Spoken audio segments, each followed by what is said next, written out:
శ్రోతలకు నా హృదయపూర్వక నమస్కారములు. మన శ్రోతలలో ఒక సోదరుడు ప్రశ్నను పంపటం జరిగింది.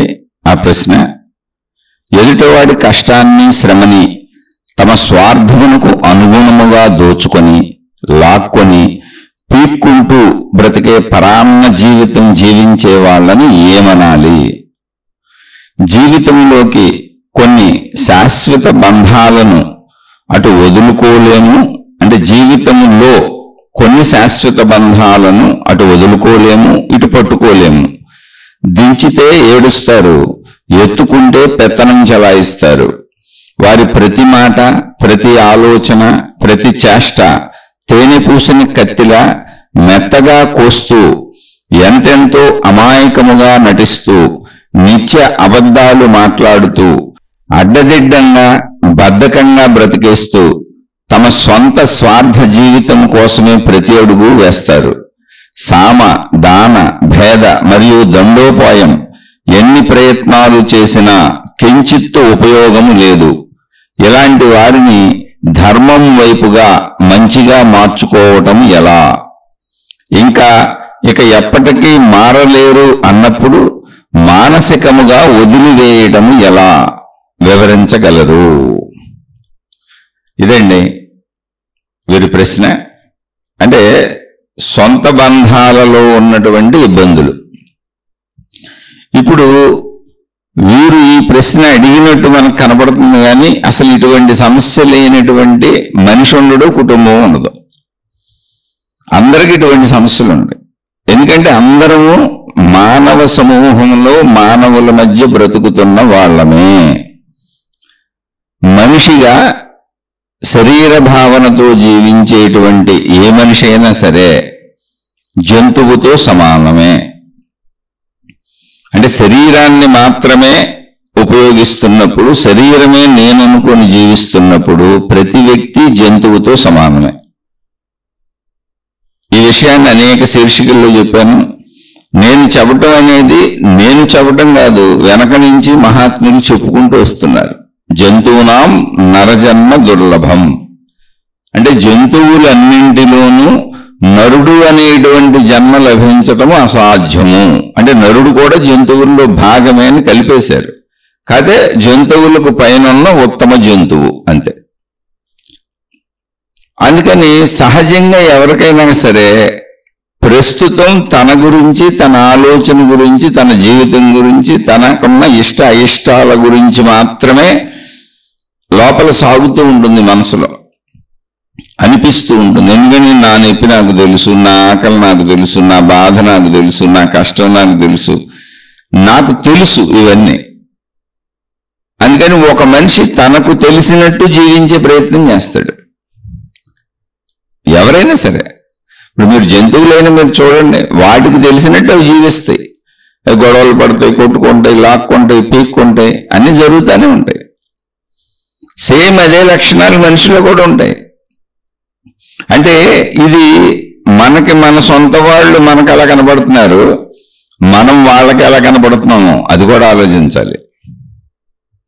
మనం ఎదుటి వాళ్ళకి ఎలా కనబడుతున్నామో అది కూడా ఆలోచించాలి. సహజంగా ఏంటంటే తల్లిదండ్రుల స్థానాలలో ఉన్నవాళ్ళు, లేదా ఉన్నత స్థానాలలో, కొంచెం అధికార స్థానాలలో, అంటే పెద్ద వయసులో ఉండి ధనము ఇవన్నీ సంపాదించి సమకూరుస్తున్న వాళ్ళు, లేదా ఎదుట వాళ్ళని ఏమీ చేయలేని నిస్సహాయ స్థితిలో ఉన్నవాళ్ళు, లేదా ప్రేమానుబంధాలకు లోబడిపోయి ఉన్నవాళ్ళు, ఇలా కుటుంబ సంబంధ బాంధవ్యాలలో ఇలా ఉంటుంది. దీంట్లో ఏంటంటే వాళ్ళని వదలలేము, పట్టుకోలేము. ఎత్తుకుంటే పెత్తనం జలాయిస్తారు, దించితే విరోధం లేదా వైరుధ్యం ఏదో ఒకటి బ్లాక్మెయిల్ చేస్తారు, ఎమోషనల్ బ్లాక్మెయిల్. అయితే ఇంతకీ ఇదేంటంటే వీటన్నింటికి మనం గురవుతున్నాం. మనుషులందరూ ఇలాగే ఉంటారు. నేను, నాది, నావి, నా వాళ్ళు, ఇది మనిషి తత్వం. అందుకే మన గురించి మనం తెలుసుకోవాలనేది. అందుకే మన శరీర తత్వం ఎలా పనిచేస్తుందో మనకు తెలిస్తే, మన గురించి మనకు అర్థమైతే, మనం ఎలా జీవించాలో కూడా మనకి కొంతవరకు అవగాహన వస్తుంది. కానీ మానసిక బంధాలు అంత తొందరగా వదిలేవి కావు.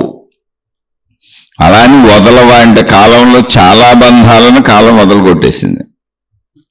ఒక బంధంలో పరిపక్వత వచ్చినప్పుడు, అంటే ఇవన్నీ వేదాంతపు మాటలుగా అనిపించవచ్చు. ఇప్పుడు ఈ ప్రశ్న వేసినప్పుడు మన సోదరుడు ప్రశ్నలోనే, అసలు ప్రతి ప్రశ్నలోనే మన సమాధానం కూడా ఉంటుంది. ఎదుటివాడి కష్టాన్ని, శ్రమని తమ స్వార్థానికి అనుగుణంగా దోచుకొని, లాక్కొని, పీక్కుంటూ బ్రతికే పరాన్న జీవితం జీవించే వాళ్ళని ఏమనాలి? అసలు ఎప్పుడు కూడా మనిషి బయట నుంచి పొందాలని ప్రయత్నిస్తాడు, ఆ పొందేది ఇంకో మనిషి దగ్గర నుంచే ప్రయత్నించాలి. మనుషులకి ఏది కావాలన్నా మనుషుల దగ్గర నుంచే రావాలి. ఇది సహజంగా ఎవరైనా ఇంతే చేసేది. మనం ఏదో ఇప్పుడు పెద్ద పెద్ద ఇన్స్టిట్యూషన్స్, గవర్నమెంట్లు, లేకపోతే వృత్తి వ్యాపార ఉద్యోగాలు అంటాం, అవన్నీ అవే చేస్తున్నాయి. కానీ అవి కొంచెం ఏదో మనకు ఒక విధానం పెట్టుకున్నాం, వృత్తి వ్యాపార ఉద్యోగాలు ఇలా చేయొచ్చు అని మనమే నిర్ణయించుకున్నాం. కానీ మనకు తెలియకుండా ఎన్ని రకాలుగా దోపిడీలు మన మీద జరుగుతూ ఉంటాయో తెలియదు. అసలు అది మనకు తెలియని కూడా తెలియదు. దాన్ని ఆథరైజ్డ్గా మనం ఒప్పుకొని జీవించుకుంటూ వెళ్ళిపోతున్నాం ప్రపంచంలో ఉన్న వృత్తి వ్యాపార ఉద్యోగ విధానాలను. అలాగే జీవితంలో అయినా సరే మన కుటుంబ సభ్యులుగా మనం ఏర్పాటు చేసుకోవచ్చు, లేదా మనం పిల్లల్ని కనొచ్చు, మనం ఎవరికో పుట్టుండొచ్చు, మన కన్న తల్లిదండ్రులు అయి ఉండొచ్చు. ఈ బంధాలలో అందరూ మనుషులు విడివిడిగా చూడండి. కుటుంబం అనేది ఒక ఫెసిలిటీ కోసం ఏర్పాటు చేసుకున్న వ్యవస్థ. కానీ ఒక మనిషిగా చూడండి. మన గురించి మనకు తెలుసు, మనకన్నీ కావాలనిపిస్తుంది. లేదా మనకు ఇప్పుడు మనం మాట్లాడుతున్నప్పుడు మనకు వయసు రీత్యా వచ్చినటువంటి అనుభవాలలో కూడా కొంత జ్ఞానం, ధర్మం నేర్చుకొని ఉండొచ్చు మనం. లేదా కొన్ని మంచి విషయాలు విని ఉండొచ్చు, అలా విని తెలుసుకొని ఉండొచ్చు. అయితే ఇప్పుడు మనం కొన్ని వదులుకోలేము, కొన్ని పట్టుకోలేము. అంటే అటు వదులుకోలేము, ఇటు పట్టుకోలేము. దించితే ఏడుస్తారు, ఎత్తుకుంటే పెత్తనం జలాయిస్తారు. అంటే ఎవరాళ్ళు? ఎందుకు వదలలేకపోతున్నాం? మనం వదలలేకపోతున్నాం కనుకే వాళ్ళు పెత్తనం జలాయిస్తారు. మనం దించితే ఏడుస్తారు. ఎందుకని? మనకంటే తక్కువ వాళ్ళు. దించితే ఏడుస్తారు అంటే అర్థం ఏంటంటే ఖచ్చితంగా మనకంటే తక్కువ వాళ్ళు, మన మీద ఆధారపడి ఉన్నవాళ్ళు. ఎత్తుకుంటే పెత్తనం జలాయిస్తారు అంటే మనం కొంచెం స్వతంత్రత, స్వేచ్ఛ, స్వతంత్రాలు ఇచ్చినప్పుడు ఖచ్చితంగా మన ఇంట్లో వాళ్ళు మన మీద పెత్తనం జలాయిస్తారు. అది మన జీవిత భాగస్వాములు కావచ్చు, మనం కన్న పిల్లలు కావచ్చు, లేదా మనం కన్న తల్లిదండ్రులు కావచ్చు. అక్కడ పరిస్థితులు ఎలా ఉంటాయి, ఎదుటి వ్యక్తి దాని మీద ఉంటుంది. ఇప్పుడు వాళ్ళ ప్రతి మాట, ప్రతి ఆలోచన, ప్రతి చేష్ట తేనె పూసిన కత్తిలా మెత్తగా కోస్తూ, ఎంతో అమాయకంగా నటిస్తూ, నిత్య అబద్ధాలు మాట్లాడుతూ, అడ్డదిడ్డంగా బద్ధకంగా బ్రతికేస్తూ, అసలు మీరు గమనించి చూస్తే 100కి 90 మంది పిల్లలు చిన్నతనం అంతా ఇలాగే ఉంటారు. మనం కూడా మన తల్లిదండ్రుల దగ్గర అలాగే వచ్చి ఉంటాం. మీరు అలా వచ్చారో లేదో తెలియదు, కానీ నా చిన్నతనం అంతా నేను నా తల్లిదండ్రుల దగ్గర ఇలాగే ఉన్నాను. అయితే అదేదో తేనె పూసిన కత్తిలే కాదు, అప్పుడు ఆ వయసులో అదే పని చేస్తుంది. అంటే చిన్నతనం గురించి నేను చెబుతున్నాను. ఒకవేళ పెద్దోళ్ళు అయితే నాకు తెలియదు. ఆ మొత్తం స్వార్థ జీవితం కోసం ప్రతి అడుగు వేస్తారంటే ఎన్ని చేసినా అంతే. ఎవరికైనా వాళ్ళకి తెలుస్తుందండి. ఎవరికైనా కొంచెం జ్ఞానం అంటే ఏంటి? మంచి విషయాలు విని, మంచి విషయాలు తెలుసుకొని, కొంచెం ధర్మం నేర్చుకొని, మంచి నేర్చుకొని, ఇవన్నీ ఎక్కడ కుదురుతాయంటే ఆధ్యాత్మికతలోనే. లేదా ఇంట్లో తల్లిదండ్రులకి అన్ని సౌకర్యవంతంగా ఉండి, సరిపోయినంత సమకూర్చి అన్నీ ఇచ్చేసి ఎదుటి వాళ్ళని ఎక్కువ పట్టించుకోకుండా ఉన్నారనుకోండి, గొడవలు ఎక్కువ ఉండవు ఆ ఇంట్లో. అంతే, అంతకంటే ఏముండదు. మనం పట్టించుకోకుండా వదిలేసినప్పుడు గొడవలు ఉండవు. కాకపోతే మనం మళ్ళీ వాళ్ళు ఏమైపోతారు, వాళ్ళ జీవితాలు పాడైపోతాయి, వాళ్ళని ఎలా ధర్మంగా వైపుకి తీసుకురావాలి, మంచి వైపు తీసుకురావాలని ఆలోచిస్తుంటాం. కాకపోతే ఇవన్నీ కుదిరేవేనా అంటే అసలు కుదరటం మాట దేవుడికి ముందు మనిషి ఎలా ఉంటాడు అంటే మనిషి అసలు ఇలాగే ఉంటాడు. మనుషుల్ని సమూహంగా చూడబాకండి, కుటుంబంగా చూడబాకండి. లేదా మనుషులందరూ మంచోళ్ళు కాదా, అదేంటి అలా ఎందుకు ప్రవర్తించారు, అలా చూడబాకండి. ఒక సమూహంగా, ఒక ధర్మాలోచనలో, మంచి ఆలోచనలో మనుషుల్ని చూడబాకండి. మనిషిని మనిషిగా చూడండి. మనిషికి ఏం కావాలి? తనకు కావాల్సినే తెలుస్తాయి. తన ఆకలి తనకు తెలుస్తుంది, తన కోరికలు తనకు తెలుస్తాయి, తన ఇష్టాలు తనకు తెలుస్తాయి, తన అయిష్టాలు తనకు తెలుస్తాయి. తనకు తెలిసిన జ్ఞానంతోనే తాను ప్రవర్తిస్తాడు.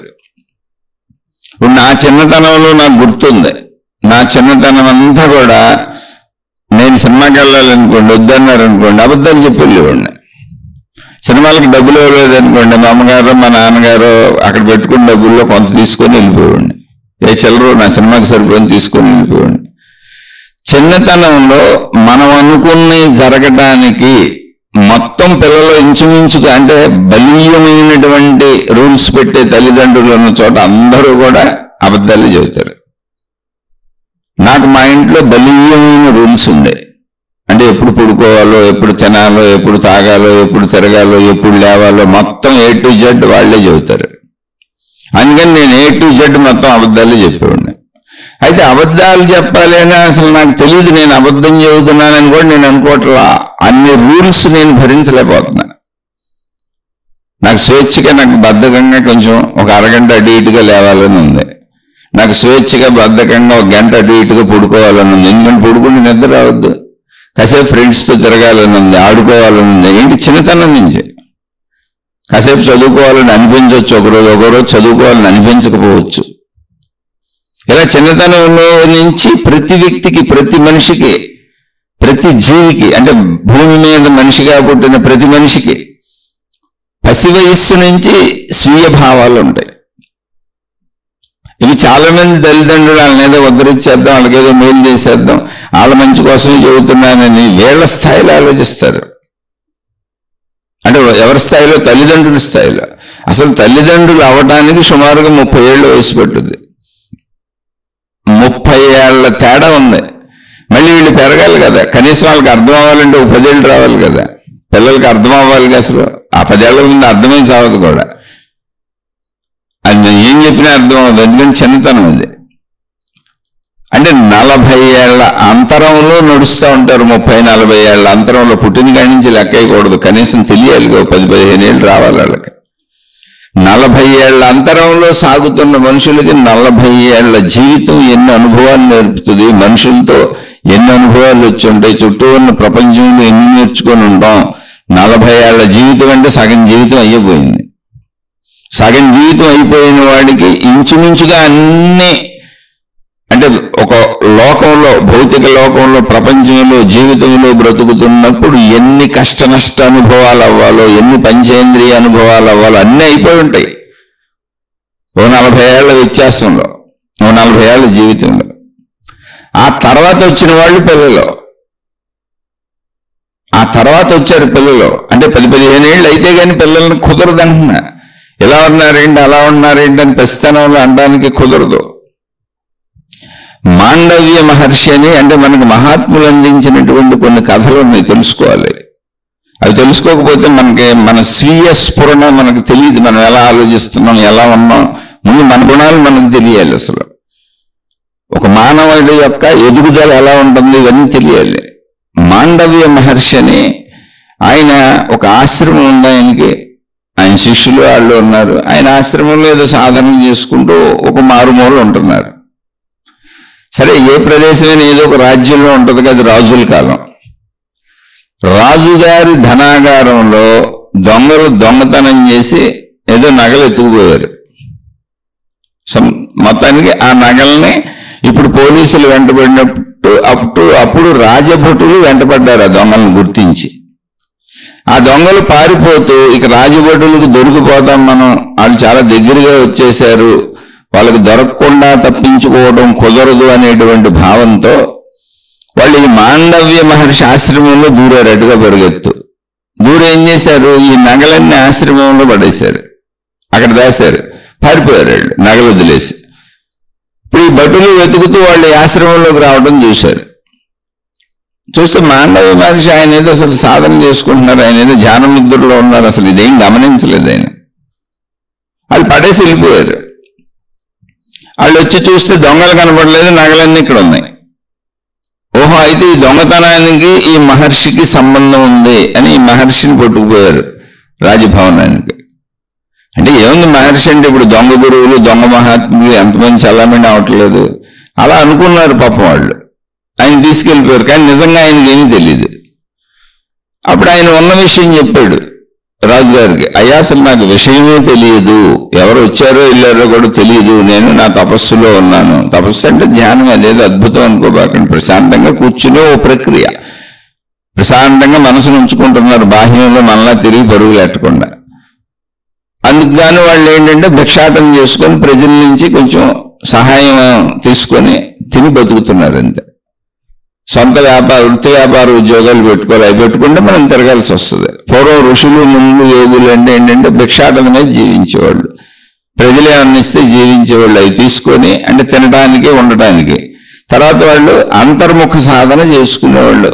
అసలు మనం ఏంటి, ఎవరు, మన గుణాలు ఏంటి, మన స్వభావం ఏంటి, మన శరీర పనితీరు ఏంటి, మన మనసు పనితీరు ఏంటి, శరీర మనస్సులకు ఆధారమైన ప్రాణశక్తి ఏంటి, అసలు ఈ సృష్టి శక్తి ఏంటి, విశ్వశక్తి ఏంటి అని అలాంటి మహానుభావులు తెలుసుకొని చెప్పినదే ఆధ్యాత్మికత. అంటే వ్యక్తిగత అంతరంగ చదువు, ఒక మనిషికి సంబంధించిన ఒక సంపూర్ణ తత్వం. ఆ సంపూర్ణ తత్వాన్ని తెలుసుకున్నప్పుడు శరీరం శిథిలమైపోద్ది, శరీరంతో కూడా మనసు కూడా లేకుండా పోద్ది. కానీ మనసుకు ఆధారమైనటువంటి, శరీరానికి ఆధారమైనటువంటి ప్రాణశక్తి నశించదు. నేను ప్రాణశక్తి స్వరూపాన్ని, అదే అనంత ఆత్మశక్తి అని, దాన్ని ఆత్మజ్ఞానము పేరుతో, దానికి ఆత్మ అని పేరు పెట్టి, ఆత్మశక్తి అని, బ్రహ్మము అని పేరు పెట్టి, దానికి ఆత్మజ్ఞానము బ్రహ్మజ్ఞానము అనే పేరుతో దాన్ని ప్రజలకు చెప్పే ప్రయత్నం చేశారు. అందుకు తపస్సులు చేసేవాళ్ళు. తపస్సు అంటే తనలోకి తాను వెళ్ళి తనను తాను చూసుకుంటా. ఈ తపస్సులో భాగంగా వాళ్ళు చెప్పేవన్నీ 3 రకాలుగా చెబుతారు. 3 రకాలంటే శరీరపరంగా భౌతిక ప్రపంచం నిజమే, అందులో నువ్వు ఎలా జీవించాలి అంటే ధర్మంగా, మంచిగా, దానికి సంబంధించినటువంటి అనేక బోధలు ఉంటాయి, అనేక రూపాల్లో చెబుతారు. అలాగే మనసు ఎలా పనిచేస్తుంది, మానసిక లోకం ఏంటి, స్వప్నలోకం కానీ మనసు కానీ మానసిక లోకం, శరీరానికి మనసుకు ఉన్న సంబంధ బాంధవ్యాలని చెబుతారు. అవి అనేక రకాలుగా చెప్పబడినాయి. అలా శరీర మనస్సులను ఒక పద్ధతిలో ఉంచడానికి అనేక సాధన విధానాలు కూడా వాళ్ళే తయారు చేశారు, చెబుతూ, జ్ఞానాన్ని చెబుతూ. ఆ తర్వాత శరీర మనస్సులకు ఆధారమైనటువంటి ప్రాణశక్తి యొక్క తత్వాన్ని చెప్పారు. ఆ ప్రాణశక్తి నువ్వు దాన్ని ఎలా తెలుసుకోవాలి, ఎలా పొందాలి, ఏం చేయాలని, దానికి తపస్సు అని, ఆ తపస్సు పార్ట్ టైం అయితే ధ్యానం అని, తత్సంబంధిత అంటే ఈ 3 విషయాలకు, శరీర మనస్సు ప్రాణశక్తులకు సంబంధించిన 3 విషయాలకు సంబంధించినటువంటి సమస్త విషయాలను చెప్పుకుంటూ వస్తారు. కాబట్టి అది శరీర విషయం చెప్పబడుతుందా, మనో విషయం చెప్పబడుతుందా, శక్తి విషయం చెప్పబడుతుందా గ్రహించుకుంటూ మనం ఒక్కొక్క స్థితిని తెలుసుకుంటూ మనం వెళ్ళాలి. ఆ స్థితులు 3గా చెప్పబడుతున్నాయి, కానీ 3 కలిసే ఉన్నాయి. మొత్తం ఆధ్యాత్మిక జ్ఞానం ఇంతే, ఇదే సంపద.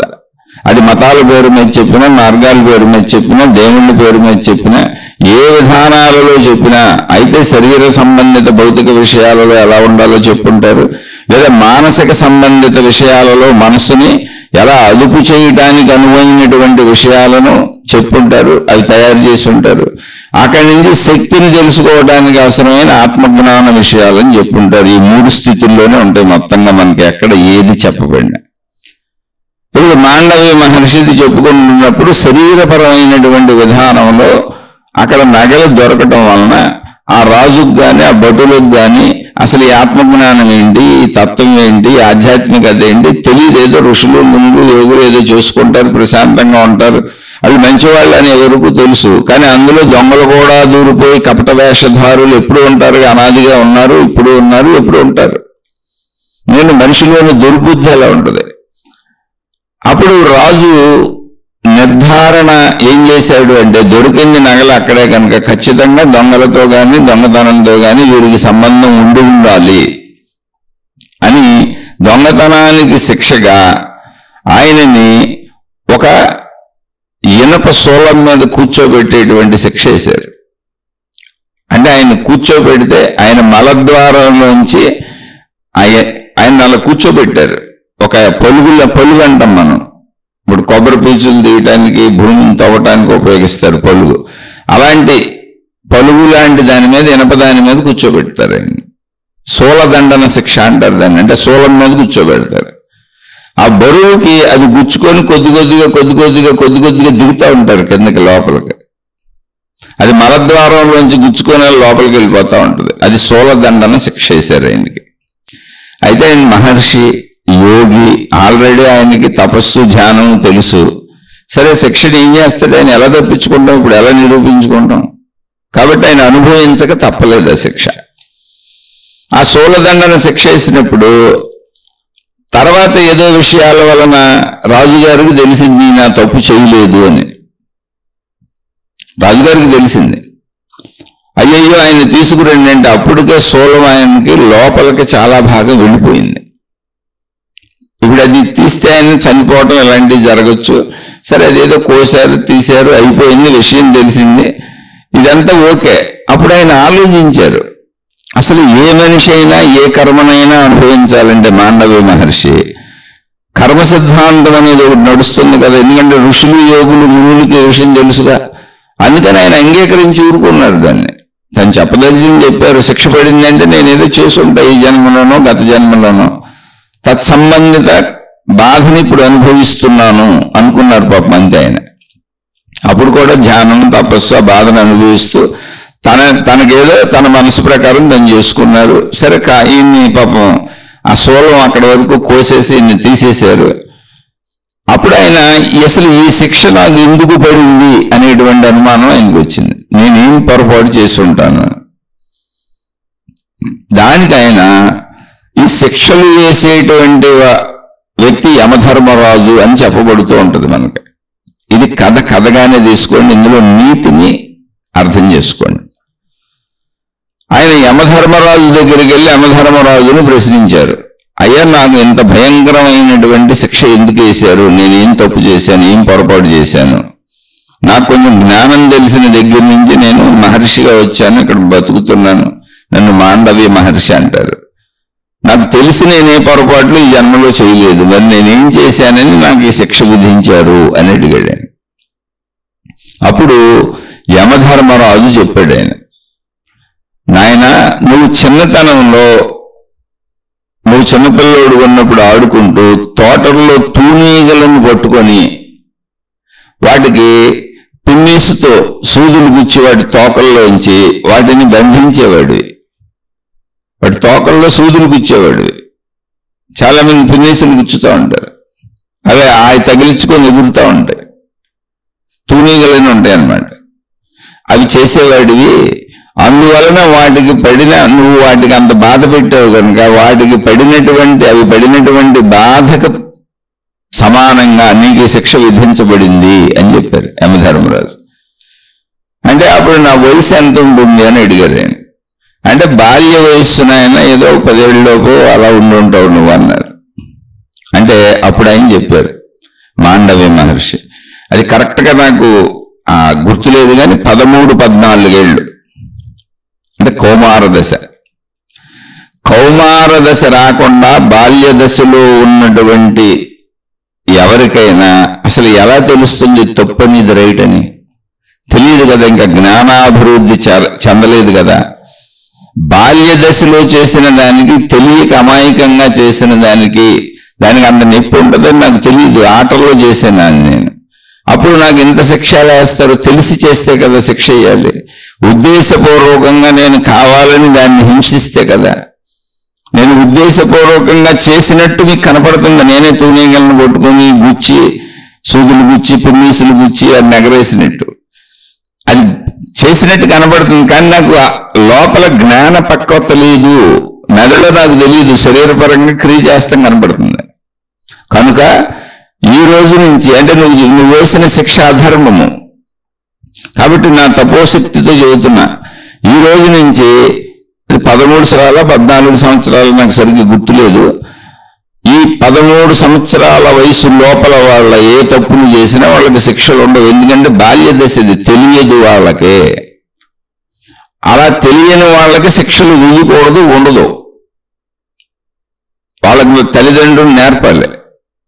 అది కూడా జ్ఞాన పరిపక్వత రావాలి. రాకుండా అర్థం అవ్వదు, అసలు మెదడు ఎదగాలి, మనతే అర్థం అవ్వాలి. వాళ్ళకి అర్థమయ్యేంత వివేకం, విచక్షణ కలగాలి. అది కౌమార దశ నుంచి కలుగుతుంది. కాబట్టి కౌమార దశ లోపల బాల్య దశలో ఉన్న ఎవరికైనా నువ్వు శిక్షలు వేశావు అంటే అది తప్పు అవుతుంది. కానీ నువ్వు నాకు అలా శిక్షలు వేసావు, కానీ శిక్షలు వేయకూడదు ధర్మ ప్రకారము. కనుక ఇప్పుడు ఈ శిక్షలు నువ్వు నాకు వేసినందుకు గాను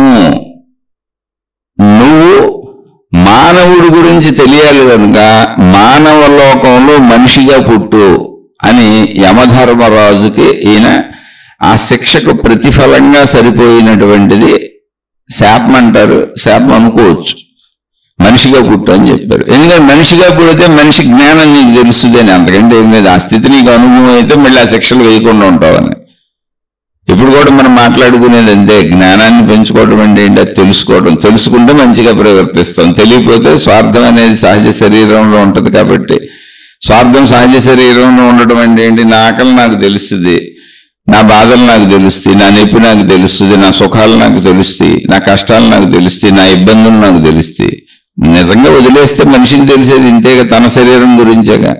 అప్పుడు పక్క శరీరాల ఆలోచనలు అసలు రావు. అందుకే చాలా మంది పిల్లలు తల్లిదండ్రులు పీడించుకు తింటారు, తల్లిదండ్రులు పిల్లల్ని పీడించుకు తింటా ఉంటారు. రెండు రకాల వాళ్ళు ఉన్నారు. అది మా ఇళ్ళల్లో, మా కుటుంబాల్లోనూ 7 మంది ఉన్నారు. అందరి కుటుంబాల్లోనూ ఉంటారు. స్థాయి భేదాలు ఉంటాయి అంతే. అలా ఏదో ఒకటి అవగాహనగా బతుకుతూ ఉంటారు. ఇప్పుడు మాండవ్య మహర్షి ప్రతిశాపం ఇచ్చాడు యమధర్మరాజుకి.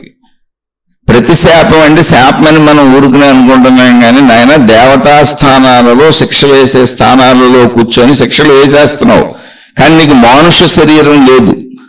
ఒక మనిషిగా నువ్వు భూమి మీద పుడితే, ఒక పసిపిల్లవాడిగా ఎదిగితే ఎన్ని సంవత్సరాలకి జ్ఞానం వస్తుంది, ఎన్ని సంవత్సరాలకి అసలు విషయం తప్పని రైట్ అని తెలుస్తుంది, విచక్షణ జ్ఞానం ఎప్పుడు పెరుగుతుంది, ఎప్పటి నుంచి అది తప్పుల కింద లెక్క వేయచ్చు, ఇవన్నీ తెలుస్తాయి నీకు. కాబట్టి నువ్వు అలా పుట్టమన్నాడు. అది కూడా మనం గమనించండి. ఇప్పుడు చిన్నతనంలో మనకు పిల్లలు పుట్టినప్పుడు మంచం మీదే మలమూత్ర విసర్జనలు చేస్తారు, మనకేం అసహ్యం ఉండదు. తల్లిదండ్రులు శుభ్రంగా సేవలు చేస్తారు పిల్లలకి. అలా కొన్ని సంవత్సరాలు మలమూత్ర విసర్జనలే ఎత్తగలిగాం మనం పిల్లలే. ఎందుకో తెలుసా, వాళ్ళకి తెలియదు అన్న భావంతో. ఇప్పుడు వాళ్ళని ఎందుకు భరించలేకపోతున్నాము అంటే వాళ్ళకి తెలుసు అన్న భావంతో. అంతే సింపుల్. తెలుసు అన్న భావం కాదు, చాలా కాలం వాళ్ళకి తెలియదు.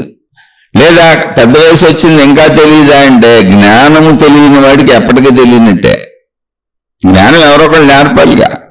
ఆధ్యాత్మికత జ్ఞానాన్ని నేర్పడానికి వచ్చింది, జ్ఞానం చదువు. అది మరి పిల్లలకి చెప్పట్లేదు ఎవరు. నీ గురించి నువ్వు తెలుసుకున్నాయినా, శరీరం ఎలా పనిచేస్తుంది, శరీరంలో ఎలా స్వార్థ ప్రవృత్తి ఉంటుంది, పక్కవాడి శరీరాలు కూడా ఇలాగే ఉంటాయి, మనం కొంచెం ఆలోచించి పనిచేయాలని చిన్నప్పటి నుంచి చెప్పాలిగా. సహజ స్వార్థ ప్రవృత్తితో ఎవరైనా అసలు మొట్టమొదట పిల్లలందరూ అబద్ధాలు చెప్పే తల్లిదండ్రులకి. మొట్టమొదట పసితనం నుంచి మొట్టమొదట ఒక చిన్న దొంగతనమో, ఒక అబద్ధమో, ఒక చిన్న మోసమో మొట్టమొదట మొదలుపెట్టే తన ఇంట్లోనే. ఎవరైనా సరే అసలు ఎవరికైనా అబద్ధాలు చెప్పవలసిన అవసరం వచ్చేది తన సొంత కుటుంబ సభ్యులకి. జీవిత భాగస్వాములకి, భార్యాభర్తలు ఎన్ని అబద్ధాలు చెప్పుకుంటారు. ఎందుకంటే అది ఆయనకి నచ్చదు, ఇది ఈయనకి నచ్చదు అనేది తెలుసు. ఎందుకంటే నిత్య జీవితంలో కలిసి బ్రతుకుతారు కాబట్టి. ధనపరమైన అబద్ధాలు వీళ్ళు చెప్పుకుంటారు. అన్ని మోసాలు అనొచ్చు, కానీ కుటుంబ సభ్యుల మధ్య మోసాలు అనటం ఉండదు. చిన్న చిన్న మోసాలని ఏం చెబుతాం, కానీ అన్ని అబద్ధాలు చెబుతారు. అవి పెరిగిపోయినప్పుడు, స్థాయి పెరిగిపోయినప్పుడు మనకు బాధగా ఉంటుంది. కానీ మీరు ఇక్కడ తెలుసుకోవాల్సింది ఏంటంటే, జ్ఞానము తెలియనప్పుడు వయసు పెరిగిన వాడైనా అజ్ఞానిగా, జ్ఞానము తెలియనప్పుడు ఎంత వయసు ఉన్నవాడైనా తెలియని వాడే. వాడు పసిబిడ్డ పెద్దవాడు అన్నది కాదు. జ్ఞానము తెలియకుండా ఏమీ తెలియదు. కొంచెం జ్ఞానం తెలియాలి. ఇప్పుడు జీవితానుభవాలలోనే జ్ఞానం వస్తూ ఉంటుంది. ఎదుగుదలలో పెరుగుతూ ఉంటే మనిషికి 45-50 ఏళ్ళు వచ్చేటప్పటికి ఎవరు బోధించకపోయినా బోల్డ్ జ్ఞానం వస్తుంది. ఎందుకంటే బోల్డ్ దెబ్బలు తిని ఉంటారు. ప్రపంచం ఎలా ఉంటుందో తెలుస్తుంది, మనుషులు ఎలా ఉన్నారో తెలుస్తుంది, ఎవరేం చేస్తున్నారో తెలుస్తుంది. ఈ జ్ఞానము తెలిసినప్పుడు ఆ అనుభవంతో మన చుట్టూ ఉన్న వాళ్ళని చూస్తుంటాం. మనకంటే తక్కువ వాళ్ళు అయినప్పుడు, లేదా జ్ఞానం తెలియనప్పుడు మనంత ఉన్నత ఆలోచన వాళ్ళు చెయ్యలేరు. మనంత ఉన్నత ఆలోచన అసలు చేయలేరు.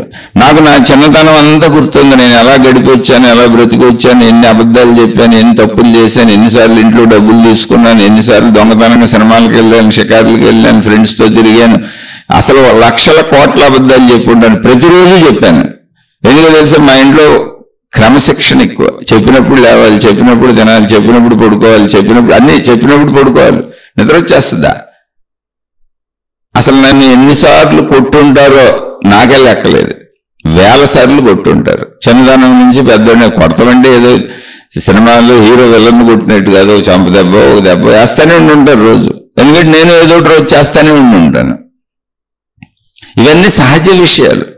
అది నాకు నా చిన్నతనం గుర్తుంది కనుక ఇప్పుడు నా పిల్లలకి సుమారుగా మా అమ్మాయికి 23 ఏళ్ల దాకా వచ్చినాయి. 23-24 ఏళ్ల వయసుకి మా అమ్మాయి వచ్చింది. మా అబ్బాయికి 19 వయసు వచ్చింది. ఒక్కరోజు కూడా నేను ఏ రోజు వాళ్ళని చేతితో కొట్టలేదు, నోటితో గట్టిగా తిట్టలేదు. ఎప్పుడన్నా మామూలు విషయాలుగా అన్న విషయం చెప్పుకుంటాను. కానీ వాళ్ళు మంచోళ్ళని కాదు, నాకు నా చిన్నతనం గుర్తుంది. నేను ఎలా ఉన్నాను, ఏం చేశాను, ఎందుకు చేశాను, తల్లిదండ్రులు నాతో ఎలా ఉంటే నేను ఎన్ని అబద్ధాలు చెప్పాను, వాళ్ళు అలా ఉండటం వలన నా లోపల నేను ఎంత మదనపడ్డాను, దాని కొరకే అన్ని అబద్ధాలు చెప్పాను. ఆ వయసులో ఏమనిపిస్తుంది, ఎలా ఉంటుంది, ఇవన్నీ నాకు తెలుసు. వాడిని మననం చేసుకొని ఇప్పుడు వీళ్ళకి ఇలా అనిపిస్తుంది కాబట్టి నేను చేయగలిగింది చేసి వాళ్ళకి ఇవ్వగలిగింది ఇచ్చి వాళ్ళకి సమకూర్చగలిగింది సమకూర్చి వాళ్ళని అసలు ఏమి అనద్దు, వాళ్ళ జ్ఞానం వాళ్ళు తెలుసుకునేలా వాళ్ళకి జ్ఞానాన్ని అందించే ప్రయత్నం చేద్దాం. అందుకుంటారు, లేకపోతే లేదు, వాళ్ళ జీవితం వాళ్ళు నిర్మించుకుంటారు, వాళ్ళు నేర్చుకుంటారు అనుకున్నాను. కానీ ప్రేమలు ఉన్నాయి, బాధలు ఉన్నాయి, అభిమానాలు ఉన్నాయి, అన్నీ ఉన్నాయి. కానీ ఒక్కరోజు కూడా ఇంతవరకు చేతితో ఏనాడు అసలు కొట్టలేదన్న, ఏనాడు గట్టిగా పెద్ద పెద్ద విషయాలకు అసలు తిట్టలేదు. సామాన్య విషయాలలో ఊరుకునే ఏదన్నా కొంచెం గట్టిగా చెప్పు ఉంటాను కానీ అంతే. ఇంతవరకు అసలు వాళ్ళని ఎప్పుడు గట్టిగా తిట్టలేదు, గట్టిగా కొట్టలేదు, అసలు చేయను కూడా. ఎందుకనంటే ఆ వయసు ఎలా ఉంటుందో నేను గడిపే వచ్చాను. మనిషి మనస్తత్వం ఎలా ఉంటుందో, నాకు మనసు ఉంది, నాకు శరీరం ఉంది, ఇంద్రియాలు ఉన్నాయి, అన్నీ ఉన్నాయిగా. నా శరీరంలో అయినా అందరి శరీరాలు, నా మనసులో అయినా అందరు మనసులు. మరి ఈ జ్ఞానం నాకు ఎప్పుడు వచ్చింది? నేను 18 ఏళ్ల వయసు నుంచి ప్రయత్నించుకుంటూ సాగాను, తెలుసుకుంటూ సాగాను. 55 ఏళ్ళు వస్తే ఊరికి మీకు చెప్పటానికి సంబంధించిన జ్ఞానం వచ్చిందే తప్ప మిగిలిన జీవితం అంతా మామూలుగానే ఉంటాను. సామాన్య శరీరధారుడు ఎలా బతుకుతాడో అలాగే బతుకుతాను. కాబట్టి అక్కడ విషయాలు కూడా అర్థం చేసుకోవాలి. మనిషి యొక్క శరీర తత్వం తెలుసుకోవాలి. మన చుట్టూ ఉన్న వాళ్ళ శరీరాలు ఎలా పనిచేస్తున్నాయో వాళ్ళని బట్టే వాళ్ళు పనిచేస్తారు, వాళ్ళ మనసులు ఎలా పనిచేస్తున్నాయో దాన్ని బట్టే వాళ్ళు పనిచేస్తారు. మన స్థితిలో ఆలోచించి, మనం తెలుసుకున్న విషయాల స్థితిలో ఆలోచించి వాళ్ళందరూ నరరూప రాక్షకులు పీక్కు తింటున్నారని అనుకోకూడదు. అసలు వాళ్ళకి జ్ఞానమే లేదు. అసలు వాళ్ళకి జ్ఞానమే లేదు అంటే అర్థం ఏంటి? ఆధ్యాత్మిక జ్ఞానం లేదు. ఎదుటి వ్యక్తి కూడా నాలాంటి వాడే అని ఆలోచించేటువంటి జ్ఞానము లేదు. జ్ఞానం అన్నప్పుడు మంచి జ్ఞానం. మంచి జ్ఞానం అనేది అసలు ఎలా వస్తుందంటే ఆధ్యాత్మికత తెలియకుండా రాదు. ఎవరికైనా కూడా సహజ జ్ఞానం ఏంటి? నా శరీరం నాకు తెలుస్తుంది, నా ఆకలి నాకు తెలుస్తుంది, నా బాధ నాకు తెలుస్తుంది, నా నొప్పి నాకు తెలుస్తుంది, నా సుఖం నాకు తెలుస్తుంది, మొత్తం నా గురించి నాకు తెలుస్తుంది. కాబట్టి దానికి తగ్గట్టు ప్రవర్తిస్తాను. అంటే అది సహజ జ్ఞానం. మనం దాన్ని అర్థం చేసుకోవాలి. ఇక్కడ అలా అర్థం చేసుకుంటూ సాగటమే జీవితం. ఇప్పుడు భౌతిక ప్రపంచంలో ఇన్ని అన్యాయాలు, అక్రమాలు, ఇన్ని మోసాలు, ఇన్ని కుట్రలు, ఇన్ని కుతంత్రాలు ఎక్కడ తగ్గినాయా? నేను ప్రతి శీర్షికల్లో చెబుతున్నా. కోర్టులు ఉన్నాయి, కొన్ని లక్షల కేసులు కోర్టుల్లో పెండింగ్లో ఉండిపోయి ఉన్నాయట. ఇంకా కొత్త కేసులు వస్తానే ఉన్నాయి. అన్ని చోట్ల న్యాయస్థానాలు ఉన్నాయి ప్రపంచవ్యాప్తంగా. అన్ని చోట్ల పోలీసు వ్యవస్థలు ఉన్నాయి, అన్ని చోట్ల మిలిటరీ వ్యవస్థలు ఉన్నాయి, అన్ని చోట్ల అన్ని రకాలైనటువంటి వృత్తి వ్యాపార ఉద్యోగాల మీద నిఘా సంస్థలు ఉన్నాయి. ఇవన్నీ ఏంటి? దొంగలను పట్టుకోవడానికి. కానీ ఆగినాయా? తప్పులు ఆగినాయా? లంచాలు తీసుకోవడం ఆగిందా? దొంగతనాలు ఆగిందా? హత్యలు ఆగినాయా? మానభంగాలు ఆగినాయా? ఎందుకని? జ్ఞానము తెలియదు. ఒక వ్యక్తికి తనకు సంబంధించింది సహజంగా శరీరంలో తెలుస్తుంది. తన ఆకలి, తన బాధ, తన కష్టం, తన సుఖం, తన దుఃఖం తెలుస్తుంది. దాని నుంచి తప్పించుకోవడానికి మనిషి ఎప్పుడూ ప్రయత్నించుకుంటూ ఉంటాడు. అది జంతు ప్రవృత్తులు అని ఉంటాయి. జంతువులు కూడా ఆ పనే చేస్తున్నాయి. మనిషికి జంతువుకి ఉన్న తేడా ఏంటి? ఒకటే తేడా. మనిషికి జంతువుకి ఉన్న తేడా ఏంటి అంటే చిన్నగా మనిషిలో జ్ఞానం అనేది ఒకటి ఉంది, జంతువుకి పరిమిత జ్ఞానం ఉంది. బతకడానికి అవసరమైన జ్ఞానం మాత్రమే జంతువుకు ఉంది, అంతకు మించి జ్ఞానం లేదు. మనిషికి అంతకు మించిన జ్ఞానం ఉంది. మనిషిలో ఉన్న జ్ఞాన సంపద ఏంటి అంటే తనను తాను పరిశీలించుకుంటూ తన చుట్టూ ఉన్న వాళ్ళని అర్థం చేసుకోగలిగిన జ్ఞాన సంపద ఉంది. ఆ జ్ఞాన సంపద పెరగాలి అంటేనే ఆధ్యాత్మికత, ఆధ్యాత్మిక చదువు, ఆత్మజ్ఞాన చదువు. అది మనం నేర్పకుండా, మనం చదువుకోకుండా, మనం ఏదో ఒకటి దాన్ని చూపించకుండా, మనిషికి అయ్యా ఇలాంటి మంచి మనుషులు ఉన్నారు, ఇలా మంచి జీవితాలు ఉన్నాయి అనేటువంటి చెప్పకుండా సామాన్య జీవితంలో ఎవరికీ రాదు. అందరూ జంతు ప్రవృత్తిలోనే ఉంటారు. అందరూ జంతు ప్రవృత్తిలోనే ఉంటారు. అది చిన్నప్పటి నుంచి కొంతమంది మంచి నేర్పుతూ ఉంటారు. మంచి అంటే ఏంటి? చాలాసార్లు మళ్ళీ చెప్తున్న 3 స్థితులు. శరీరపరంగా జీవించటం ఒక మంచి, మనోపరంగా భావించటం ఒక మంచి, నేను అనంత ఆత్మశక్తిని అని తెలుసుకోవడం అంతిమం, సత్యము. అది సత్యము. ఇంకా దాని తర్వాత ఏం లేదు. ఇక్కడ మనంతా శరీరపరంగా జీవించే జీవన విధానం ఇది నేర్పటంలోంచి ఉంటుంది, తెలుసుకోవడంలోంచి ఉంటుంది. ఆ జ్ఞానం మరి ప్రపంచానికి ఎక్కడుంది? చదువులు. ఇప్పుడు మనం ఏదన్నా చదువుకు పంపిస్తున్నాం, స్కూల్స్కి పంపిస్తున్నాం, అందులో ఆధ్యాత్మిక విద్యలు లేవు. ఆధ్యాత్మిక విద్యలని ఏంటి? మీకు మామూలుగా చెబితే వేదాలు, ఇతిహాసాలు, పురాణాలు, అనేక రకాలైనటువంటి నీతి కథలు, నీతి విషయాలు, మోరల్ వాల్యూస్ నేర్పి ఇవన్నీ కూడా ఆధ్యాత్మికత కిందకు వస్తాయి శరీరపరంగా. నాయన నువ్వు శరీరంతో జీవించేటప్పుడు ఇలా జీవించాలి, జంతువులా జీవించకూడదు అని. అవి అసలు ఎవరెవరికి నేర్పుతున్నారు? స్కూల్ విద్యలన్నీ కూడా మళ్ళీ పోటీ. స్కూల్స్లో ఫస్ట్ ర్యాంకు, సెకండ్ ర్యాంకు, మళ్ళీ పోటీ. అసలు స్కూళ్ళలోనే పోటీ ప్రపంచం, మొత్తం మార్కుల పోటీ. ఈ చదువులన్నీ కూడా మళ్ళీ ఎందుకంటే ధన సంపాదన చదువులు. ఆ చదువుల్లో కూడా మళ్ళీ పోటీ, కాంపిటీషన్, హైయెస్ట్. ఎంత ఎక్కువ డబ్బులు ఖర్చు పెట్టగలిగితే అంత లగ్జరియస్ స్కూల్స్, అంత గొప్ప గొప్ప స్కూల్స్. ఏ డబ్బులు ఖర్చు పెట్టలేకపోతే స్థాయి తగ్గుతూ వచ్చేస్తుంది. డబ్బు ఎంత తక్కువ ఖర్చు పెడుతున్నాం అంత తక్కువ స్కూల్స్. ఏమీ లేకపోతే గవర్నమెంట్ స్కూల్స్. అసలు ఎన్ని రకాలుగా మన వ్యవస్థ తయారై ఉందో చూడండి. దీని అంతటికీ కారణం ఏంటంటే జ్ఞానము యొక్క అసమతుల్యత. అసలు ఆధ్యాత్మికత అనేది ప్రత్యేకంగా ఏమీ లేదు. నీలో జ్ఞానాన్ని ఉపయోగించడమే ఆధ్యాత్మికత.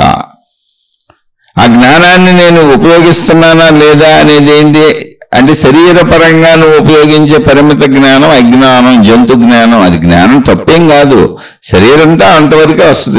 నీకు తెలిసింది మాత్రమే నువ్వు నిజం అనుకుంటావు. నీ నొప్పి నీ బాధ, నీ సుఖం నీ కష్టం.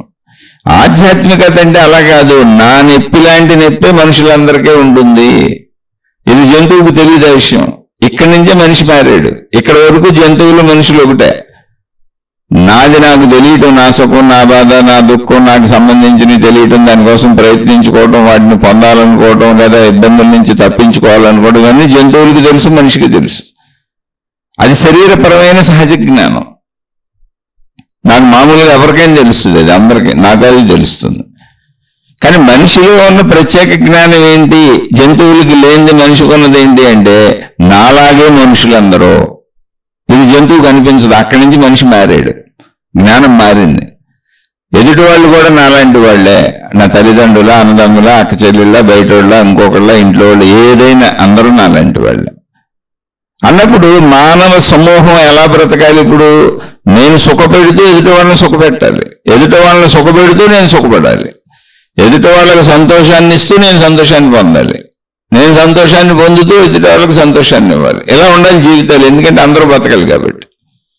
అలా ఉండాలి అంటే ఉన్న ఏకైక దారి ఆధ్యాత్మిక జ్ఞానం వాళ్ళకి నేర్పాలి. మనం నేర్పకపోతే ఉండేది శరీరపర జ్ఞానం. శరీరపర జ్ఞానం అంతా జంతు జ్ఞానమే. శరీరపరమైన వరకు జంతు జ్ఞానమే, దానికి మనకి తేడా ఏం లేదు. శరీరపర జ్ఞానం కాకుండా ఆలోచించగలిగిన జ్ఞానం కూడా మనకుంది. అందరూ నాలాంటి మనుషులే. ఇది ఆధ్యాత్మిక చదువు, ఆత్మజ్ఞాన చదువులో ఇదే చెప్పబడుతుంది. దీన్ని పెంచుకుంటున్నాం మనం. మరి ఇది అందరూ పాటిస్తారా, అందరూ వింటారా, అందరూ చేస్తారంటే చేయరు. చేసినా కూడా శరీరపర జ్ఞానంలో ఇరుక్కుపోతారు. చాలా కష్టం దాన్ని దాటి బయటకు వచ్చి మంచి ఆలోచనలు చేయటం. అయినా చెయ్యాలి. కాబట్టి అసలు ఇలా ఎందుకున్నారని ముందు బుర్రలు పాటు చేసుకోలేకుండా అందరూ అలాగే ఉంటారు, ఒక నిర్ధారణ. ఇందులో మన పిల్లలు మనవాళ్ళు అయినప్పుడు, మన సొంత కుటుంబ సభ్యులు అయినప్పుడు, మన మీద ఆధారపడో, మనతో అతి చనువో, మనతో పరిచయమో, మొత్తం మన మీదే ఒకళ్ళకొకళ్ళు ఆధారపడి జీవిస్తారు. కాబట్టి కుటుంబ సభ్యులు ఎక్కువ ఘర్షణలుగా, ఎక్కువ ఇబ్బందులుగా, ఎక్కువ బాధలుగా అనిపిస్తాయి. ఇప్పుడు మా పిల్లలు ఉన్నారు, మరి మా పిల్లలకి డబ్బు నేనే సమకూర్చాలి. నా కుటుంబానికి యజమాని నేనే.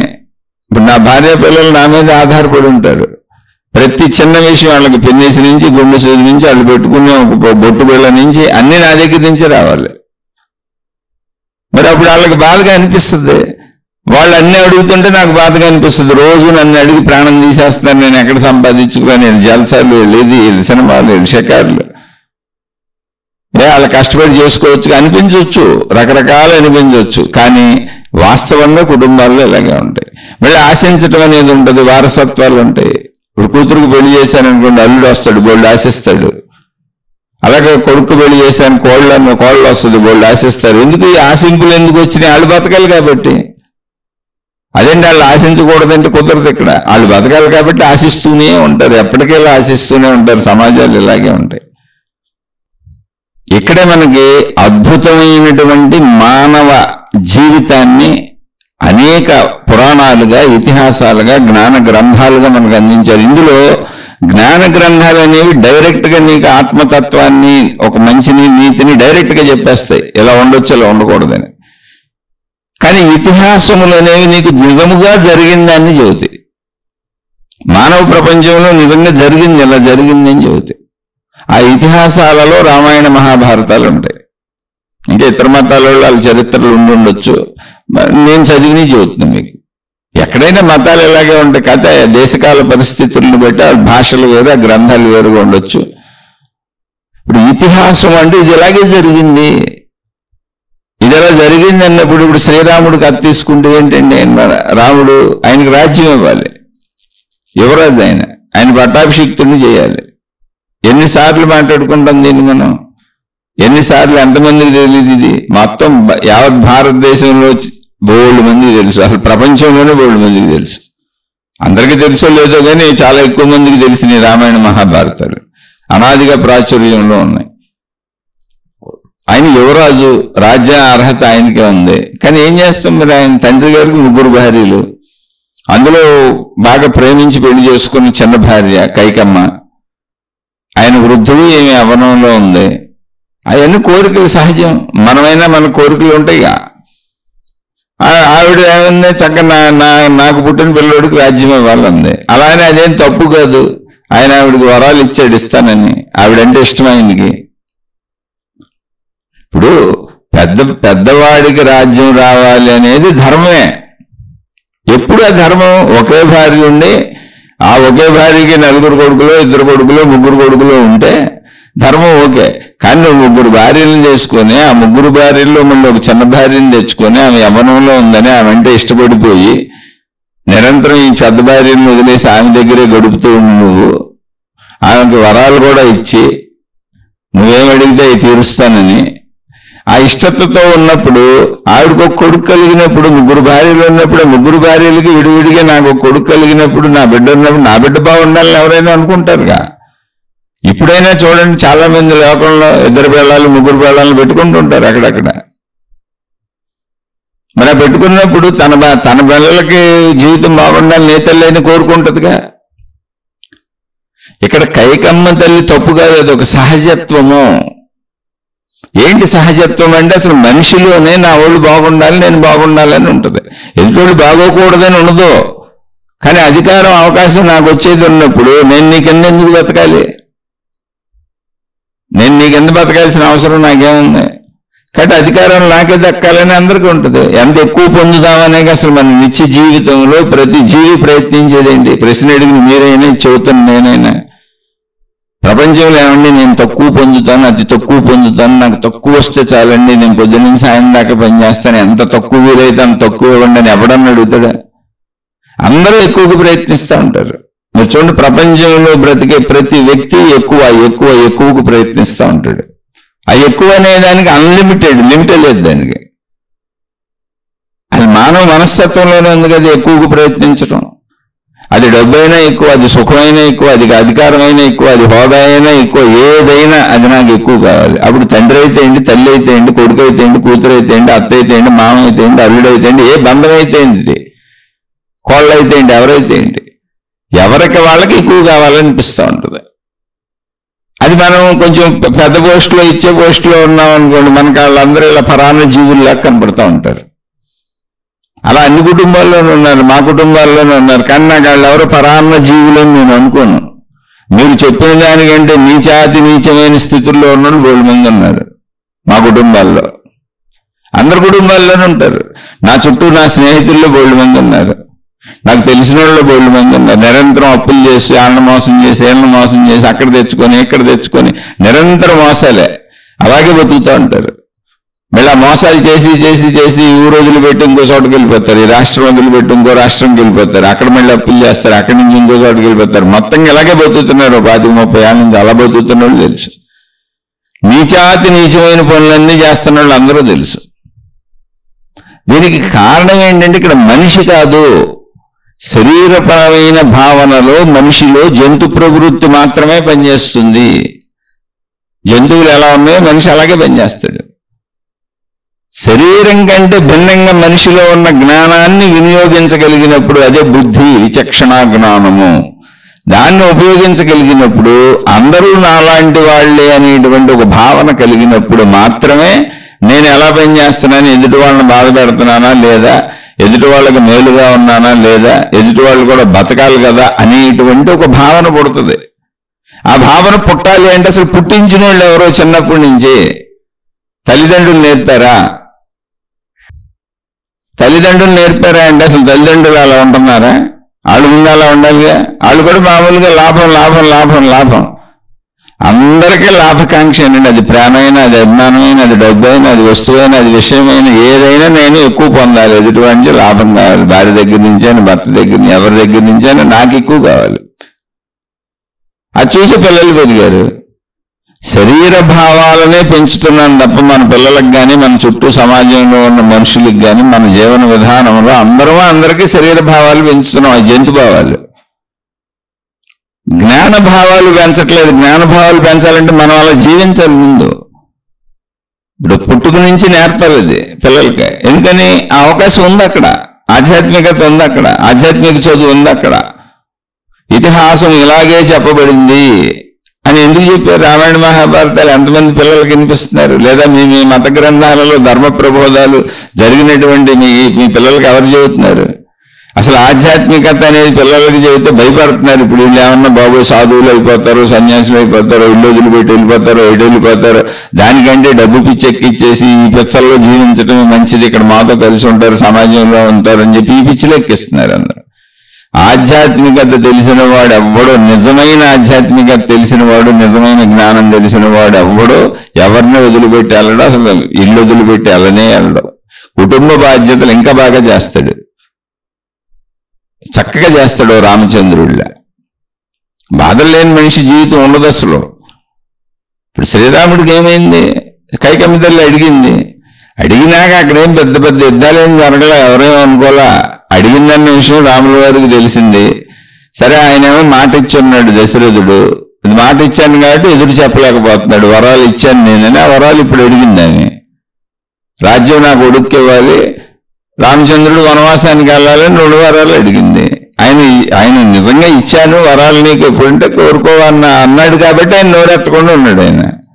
అయితే ఆయన రాముడికి చెప్పాడు పాపం ఆయన, రామచంద్ర నువ్వేం వెళ్ళాల్సిన అవసరం లేదు, నేను ఆయనకు మాట ఇచ్చాను కాబట్టి మౌనంగా ఉంటున్నాను, నువ్వు నన్ను కారాగారంలో పడేసాయి, ఆయనది తప్పులేదు అక్కడ.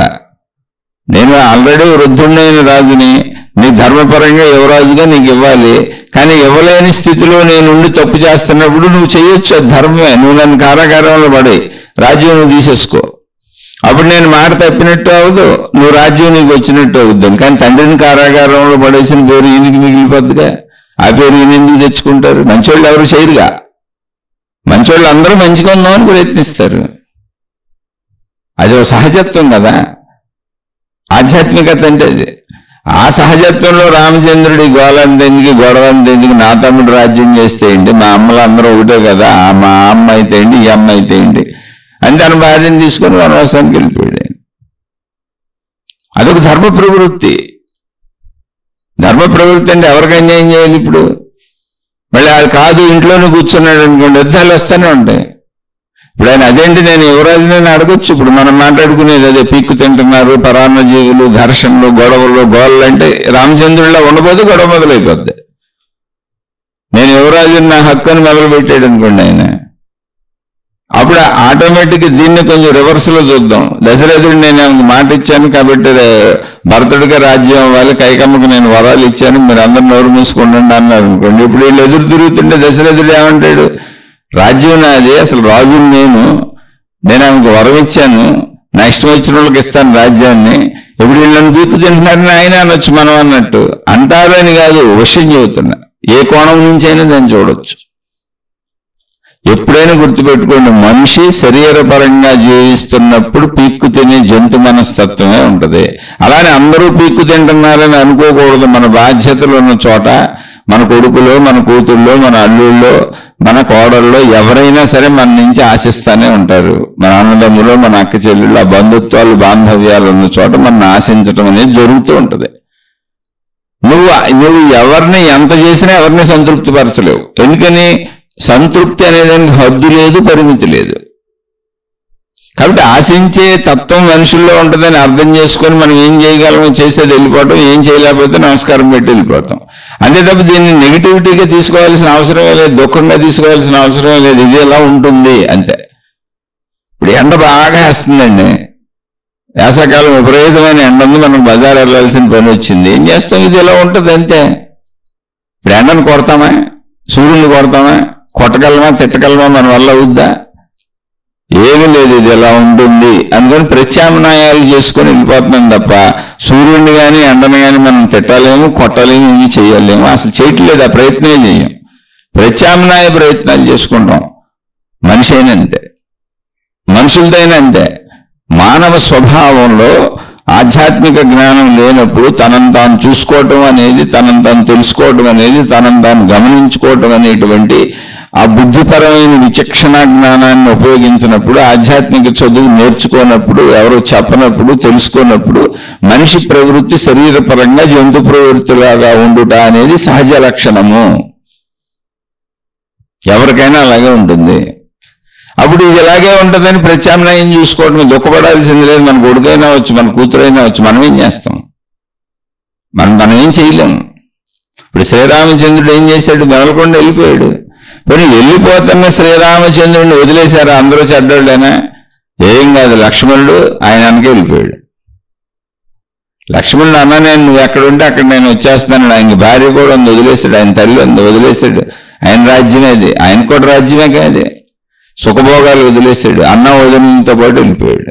అలా మంచివాళ్ళు ఉంటారు, వచ్చేవాళ్ళు ఉంటారు, నిన్ను ఆదరించే వాళ్ళు ఉంటారు. ఆదరించే వాళ్ళతో ఉండు, అనాదరించే వాళ్ళతో వదిలి.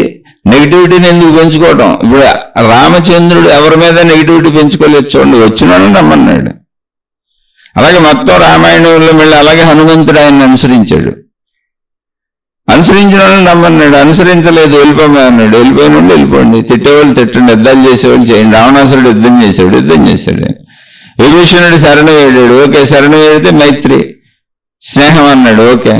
సుగ్రీవుడితో స్నేహం చేశాడు, వాళ్ళని చంపేసి సుగ్రీవుడికి అన్యాయం జరిగింది. అన్నదమ్ములాళ్ళు వాళ్ళ నుంచి రాజ్యం సుగ్రీవుడికి ఇప్పించాడు. ఇలా ఎన్నో జరిగినాయి అక్కడ. అన్నింటిలోనూ ఒక ధర్మపరమైనటువంటి జీవితాన్ని గడుపుదాం అనేది ప్రవృత్తి. ఇతిహాసము అన్నప్పుడు ఇదిగో ఇలా జరిగింది, మీరు ఇలా జీవించండి అని ఒక రాముడిని మనకి ఆదర్శంగా చూపించారు. ఆ చూపించినప్పుడు, అలాంటివి చెప్పినప్పుడు ఆ చదువు అది ఒక టెక్స్ట్ బుక్ లాంటిది. అది మనం ఏంటంటే ఇప్పుడు స్కూల్స్కి వెళ్ళి ధన సంపాదన చదువులు చదువుకుంటున్నాం. ప్రపంచంలో ఎలా బతకాలి ఏంటి అనేటువంటి ధన సంపాదన చదువులు చదువుకుంటున్నాం. మనం చదువుతున్న చదువులే, మనం నిజంగా చదువుకోవడం చదువులన్నీ ధన సంపాదన, క్యారెక్టర్ పెంచుకునేవి, మోరల్ వాల్యూస్ పెంచుకునేవి, నీతి నియమాలు పెంచుకునేవి, నిజాయితీ పెంచుకునేవి చదువుకోవట్లే. అవన్నీ ఆధ్యాత్మిక చదువులు, అవి అక్కడ ఉంటాయి. ఇప్పుడు రాముడు ఇలా ఉన్నాడు అని దాన్ని పదే పదే నేర్పి మీరు 100 సార్లు, 1000 సార్లు, 1,00,000 సార్లు వినిపిస్తే ఖచ్చితంగా ఎక్కుతుందిగా తలలోకి. అది అదే లేదు, అలా మోసం చేయకూడదు, అన్యాయం చేయకూడదు, కష్టాలు వచ్చినా, ఇబ్బందులు వచ్చినా ధర్మం తప్పకూడదు అని తెలుస్తుంది, ఖచ్చితంగా తెలుస్తుంది. అదే అందుకని మనం ఆధ్యాత్మిక చదువు అంటే ఏంటంటే శరీరపరంగా బోధ కావాల్సి వచ్చినప్పుడు శరీరపరంగా జీవించినటువంటి మహాత్ముల చరిత్రలు చదువుకోవాలి. నీకు మనోపరంగా నీ ఊహలో మనస్సు ఇవన్నీ నీకు తెలియాలంటే జ్ఞానపరమైన మంచి విషయాలు విని మనసులో వాటిని నింపుకోవాలి. ఈ మంచి విషయాలన్నీ లోపల వెళ్ళి మనసుని కంట్రోల్ చేస్తూ ఉంటాయి. అందుకని మంచి విషయాలు అసలు నేర్పబడాలి కదా. ప్రపంచంలో ఎవరు నేర్పుతున్నారు? ఇతను అలా ఎందుకున్నాడు, ఈయన అలా ఎందుకుందంటే అందరూ ఏదో రకాల తప్పులు చేస్తానే ఉన్నారు. పంచేంద్రియపరమైనటువంటి తప్పులు అందరూ ఏదో ఒకటి చేస్తూనే ఉన్నారు. ఇప్పుడు మహాభారతం ఎంత అద్భుతంగా చెప్పారు మనకి. మహాభారతంలో ఎంత అద్భుతంగా చెప్పారంటే అసలు మనుషుల్లో ఉండేటువంటి తత్వం మొత్తం మహాభారతంలో చెప్పేశారు.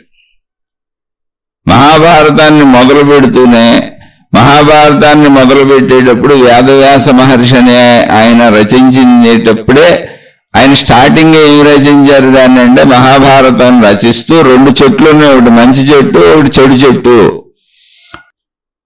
మంచి చెట్టు అన్నప్పుడు ఆ మంచి చెట్టు యొక్క కాండం ఏదుందో అది ధర్మరాజు, అది దానికి ఉన్న కొమ్మలు కాయలు పళ్ళు పువ్వులు మొత్తం దాని వికాసం ఏదుందో అదంతా అర్జునుడు భీముడు నకుల సహదేవులు. దానికి మూలమైన వేళ్ళు ఏదుందో ఆ చెట్టును బతికించేది కృష్ణ భగవానుడు అని చెప్పాడు. అంటే అది మంచి అలా ఉంటుందని చెప్పాడు. చెడ్డ చెట్టు ఏదుందో దాని కాండము దుర్యోధనుడు, దాన్ని వ్యాప్తి చెందినటువంటి కాయలు పళ్ళు పువ్వులు కొమ్మలు రెమ్మలు ఆకులు ఏమున్నాయో కర్ణుడు శకుని దుశ్శాసనుడు దుర్యోధనుడు తరపు వాళ్ళందరూ చెప్పాడు. ఇటువంటి వాళ్ళందరూ. దాని మూలం ఏదుందో వేళ్ళు ఏదుందో అది ధృతరాష్ట్రుడు అని చెప్పాడు. అది మొదలు పెడుతూనే చెప్పాడు ఆయన. ఈ మంచి చెడు మధ్య జీవితమే మహాభారతం. చెడ్డవాళ్ళు ఎలా ఉంటారు, మంచివాళ్ళు ఎలా ఉంటారు. ఇప్పుడు మంచికి ఆధారతగా వేళ్ళని చెప్పబడింది ఏంటి? భగవంతుడు, దైవతత్వం. చెడుకి మూలతత్వంగా చెప్పబడింది ధృతరాష్ట్రుడు అంటే ఏంటి? చూపు లేని గుడ్డివాడు, అంటే జ్ఞానము లేనితనము, జ్ఞాన గుడ్డితనం. అది జ్ఞానం ఉపయోగించినప్పుడు జంతు ప్రవృత్తి ఉంటుంది మనుషుల్లో. ఇంకా అక్కడి నుంచి మొత్తం కౌరవులు పాండవులు అన్నదమ్ములు బిడ్డలే, వీళ్ళెవరు వేరు కాదు. అందరికీ మూలాధారంగా ఆ చెట్టుకు మూలాధారంగా ఉన్నటువంటి కృష్ణుడు, ఈ చెట్టుకు మూలాధారంగా ఉన్న ధృతరాష్ట్రుడు అందరూ బంధువులే. మొత్తం బంధువర్గమే అన్నదమ్ములు బిడ్డలే. కృష్ణుడు కూడా వీళ్ళు చుట్టమే. కానీ కురుక్షేత్ర సంగ్రామం ఆగిందా? ఆపగలిగారా? ఎన్ని ప్రయత్నాలు జరిగినాయి, ఎన్నిసార్లు ప్రయత్నాలు జరిగినాయి. మహాభారతం వినండి మొదటి నుంచి మహాభారతంలో గుడ్డివాడైన ధృతరాష్ట్రుడికి తన తమ్ముడైన పాండురాజు అంటే ఈర్ష్య, అసూయ, ద్వేషం. ఎందుకంటే పాండురాజు అన్న తప్పు చేశాడంటే అస్సలేమీ లేదు, గుడ్డివాడు కదా, ఈయనకి రాజ్యార్హత లేదు, కాబట్టి తమ్ముడు బాగున్నాడు కదా రాజ్యం పాండురాజుకి ఇద్దాము అంటే లేదు మా అన్నయ్యనే రాజుగా కూర్చోబెట్టండి, నేను మన్నయ్య కింద ఉండి మొత్తం రాజ్యాన్ని పరిపాలించి మన్నయ్య అధీనంలోనే మన్నయ్య కింద ఉంటాను నేను అన్నాడు. ప్రజలందరూ ఆయన్ని మెచ్చుకున్నారు, ఇలా ఇంత మంచోడు ఎక్కడ ఉంటాడని. ఆయన మంచితనాన్ని భరించలేని గుడ్డితనం ధృతరాష్ట్రుడిది. మరి అసూయ సహజత్వంలో ఉంది మనిషిలో. ఆ మంచితనం కూడా నాపికే ఉండాలి. ఎందుకంటే జంతు ప్రవృత్తి అది, జ్ఞానం లేనప్పుడు ఉండే జంతు ప్రవృత్తి అది. ఆ మంచి పేరు మా తమ్ముడికి వచ్చేస్తుంది, నాకు రావట్లేదు. నేను సొంత తమ్ముడే, తన తమ్ముడే, పైగా తన రాజుగా కూర్చోబెట్టి తన తరపున రాజ్యం చేస్తూ తన రక్షించి కాపాడు రాజ్య ప్రజల్ని రక్షించి కాపాడుతున్న తన తమ్ముడు. మళ్ళీ ఈ చిత్రం చూడండి. అంటే ఈర్షికి అంతుంది అసలు. తనకు మేలు చేస్తున్న వాడి పట్ల ఈర్షి ఉంటుంది, మానవ స్వభావం అది. వీళ్ళు ఎలా ఎందుకున్నారు కాదు, మనలా ఉందా లేదో చూసుకుంటామే తప్ప ఎదుటోళ్ళని మనం ఏం చేయలేం. పోనీ అది అలా పెరుగుతూ వచ్చింది, అయిపోయింది, ఏదో వాళ్ళ తరం అయిపోయింది. వీళ్ళకి పిల్లలు పుట్టారు, వాళ్ళకే పిల్లలు పుట్టారు, ఏదో ఈయన పిల్లలు కౌరవులు అన్నారు, ఆయన పిల్లలు పాండవులు అన్నారు. పోనీ వాళ్ళు ఉన్నారా? పాండురాజు చచ్చిపోయాడు, అందరూ ఒక చోటే పెరుగుతున్నారు. ఆ ఒక చోటే పెరుగుతున్న దానికి ధృతరాష్ట్రుడే రాజుగా ఉన్నాడు, భీష్ముడు ఆయన్ని పెట్టి చక్కగా రాజ్యం చూస్తున్నాడు. అంటే ఇవి తెలుసుకోండి. ఇవి తెలియకపోతే మనం ఎలా జీవించాలో తెలియదు. వీళ్ళు ఎలా ఎందుకని బుర్రలు బద్దలు కొట్టుకుంటుంటాం. మన కుటుంబం ఇలాగే ఉంటుంది, సొంత కుటుంబ సభ్యులే వాళ్ళందరూ, అన్నదమ్ములు పెట్టలేగాళ్ళు. పైగా మేలు చేస్తున్న వాడికే హాని చేస్తున్నారు అక్కడే కూర్చొని. అయ్యో గుడ్డోడు కదా మన్నయ్య అని మేలు చేస్తుంటే ఆ తమ్ముడి మీద ఈర్ష్య పడుతున్నాడు అంతరంగంలో. ఆ తమ్ముడు పిల్లలకే హాని చేయాలని చూస్తున్నాడు, రాజ్యం మొత్తం ఆక్రమించుకోవాలని చూస్తున్నాడు. ఎందుకంటే ఆయన రాజ్యాన్ని అంటే ధృతరాష్ట్రుడి రాజ్యాన్ని అసలు ధృతరాష్ట్రుడిదే కాదు రాజ్యం, పాండురాజుకి ఇచ్చారు. వాళ్ళ అన్నయ్యని కూర్చోబెట్టాడు రాజుగా. మళ్ళీ ఆ రాజ్యాన్ని ఎంతో మంది రాజులను జయించి రాజ్యాన్ని విస్తరింపజేశాడు పాండురాజు. రాజ్యాన్ని బోళ్ళు పెంచాడు ఆయన. అదంతా తెచ్చి కలిపాడు. అదంతా పాండురాజుదే. గుడ్డిరాజుకి ఏముంది? కానీ నాది నాది నాకు కావాలనిపించడమే గుడ్డితనం. నాది కాంది నాకు కావాలనిపించడమే గుడ్డితనం. అర్హత లేనిదంతా పొందాలనిపించడమే గుడ్డితనం. అది జ్ఞాన గుడ్డితనం. కొంచెం ఆధ్యాత్మికత ఎవరైనా వివరించి చెబితే నాయన అలా జ్ఞాన గుడ్డోళ్ళు కాకుండా మంచిగా బతకండి అని మనం కూడా ఇప్పుడు చెప్పుకుంటున్న ఆధ్యాత్మిక చదువు అందే. ఇది ఆధ్యాత్మిక చదువు, ఆత్మజ్ఞాన చదువు అని చెప్పుకునేది ఎందుకు? దీన్ని ఆ పేరు పెట్టుకుంది ఎందుకంటే ఆ జ్ఞాన గుడ్డితనం మనలో ఉండి పోగొట్టుకుందాం. ఎందుకని శరీర భావంలో మనకు అన్నీ ఎక్కువే కావాలనిపిస్తుంది. అర్హత ఉందా లేదా కాదు, అన్నీ మనకు ఎక్కువే కావాలనిపిస్తుంది. అర్హత లేనటువంటి ఆ గుడ్డి ధృతరాష్ట్రుడికి తన తమ్ముడు పట్ల ఈర్ష్య. తమ్ముడు చచ్చిపోయాడు. ఇప్పుడు ఆ పిల్లల్ని పెంచుతున్నాడు కానీ అందరూ ఒక చోట పెరుగుతున్నారు కానీ తన పిల్లల మీద వ్యామోహం, ఆ పిల్లల మీద ద్వేషం. ఎటైనా వాళ్ళని అందం చేసి రాజ్యం మొత్తం నా పిల్లలకే దక్కాలి. లోపల ఉంటుంది అది మానవ మనస్తత్వం, జంతు ప్రవృత్తి. అది అదే గుడ్డితనం. ధృతరాష్ట్రుడి క్యారెక్టర్ గుడ్డోడని ఎందుకు పెట్టారంటే అదే గుడ్డితనం, జ్ఞాన గుడ్డితనం. దాంతోనే పెంచాడు తన పిల్లలందరినీ. ఇప్పుడు మన పిల్లలకి ఏం చెబుతాం? మన బుద్ధులు, మన గుణాలు, మన స్వభావం, మన ప్రవర్తన ఇవేగా ఇంట్లో వాళ్ళు చూస్తా పెరిగేది, మన మాటలు ఉంటూ పెరిగేది. ఇవి ఏ మాట్లాడతాం మనం? ధృతరాష్ట్రులానే ఉంటాం మనం కూడా. అప్పుడు మన చుట్టూ ఉన్న వాళ్ళు అలాంటి వాళ్ళు ఉంటారు. మన కొడుకులు, మన కూతుళ్ళు, మనకు వచ్చేవాళ్ళు, మనకు పోయేవాళ్ళు అలాంటి వాళ్ళే ఉంటారు. మనకు ఆ బ్యాచ్ తగిలిందంటేనే అర్థం ఏంటో తెలుసా? మనం ఆ బ్యాచ్కి సంబంధించిన వాళ్ళమనే. 4 జ్ఞాన పాటలు ఇవ్వండి తినేసి మనం ఏదో జ్ఞానం అయ్యాం అనుకోబాకండి. లేకపోతే అసలు మనం మంచోళ్ళం అయితే మనకు మంచోళ్ళే తగులుతారు, చెడ్డోళ్ళే తగలరు. సృష్టి బోళ్ళు నియమ ప్రకారం నడుస్తుందండి బాబు. నాలో కూడా, నాకు బోళ్ళు మంచి చెడ్డోళ్ళు తగిలారు నా జీవితంలో. నేను చెడ్డోడిని కాబట్టి తగిలారు. నేను మంచోడిని అయితే మంచోళ్ళే తగులుతారు, అంత మంచిగా తగులుద్ది నాకు. నేను పడవలసినటువంటి ఇబ్బందులు, బాధలు ఉన్నప్పుడు వాళ్ళు వచ్చి బాధ పెట్టిపోతారు. ఇదేదో వేదాంతం చెప్పుకోవటం కాదు, సత్యత. లేదు నేను బాధపడాల్సింది లేదనుకోండి, వాళ్ళు బాధ పెట్టినా నేను బాధపడను. అది నా మనసులో కదా ఉంది, బాధను పడాలా పడకూడదని. నిజంగా ఆలోచించండి. ఎదుటో వాడు బాధ పెడుతున్నాడు. ఏం బాధ పెడతాడు? మాటలో, చేష్టలో. మనం పట్టించుకోకుండా వదిలేసి మనం వాటికి స్పందించకుండా ఉంటే, దాన్ని బాధగా తీసుకోకుండా ఉంటే, ఎందుకు తీసుకోకుండా ఉంటాం? అక్కడే మన సోదరుడు ప్రశ్న అడిగారు, వదిలిపెట్టాలేమో పట్టుకోలేమో అని. ఎందుకంటే మనోళ్లే వదిలిపెట్టడానికి మన మనసు ఒప్పుకోవట్లేదు. ధృతరాష్ట్రుడికి అదే జరిగింది. దుర్యోధనుడు పుట్టగానే చెప్పారు. ధృతరాష్ట్రుడికి దుర్యోధనుడు పుట్టగానే చుట్టూ ఉన్న వాళ్ళందరూ చెప్పారు, నాయన వీడి వలన మీ వంశం సర్వనాశనం అయిపోతుంది, మొత్తం మీ వంశనాశనం అయిపోతుంది, ఎంతో మంది చనిపోతారు, వీడు సరైనడు కాదు అని చెప్పారు. వీడిని వదిలేసేయి, ఎంతమందిని చంపటం వంశనాశనం కంటే ఈయనొక్కడినే చంపేయటం బెటర్, ఈయన ఎక్కడన్నా పారేసే లేదా చంపేసామని చెప్పారు. అమ్మమ్మో నా కొడుకుని నేను ఎలా వదులుతానన్నాడు. దుర్యోధనుడు చచ్చిపోయే వరకు ధృతరాష్ట్రుడికి ఆ మాట మధ్య మధ్యలో పెద్దోళ్ళందరూ వచ్చి చెబుతూనే ఉన్నారు, వీడి చేష్టలు, వీడి పనులు ఇవన్నీ మంచివి కాదు, ఇప్పటికైనా వాడిని నిగ్రహించు అని.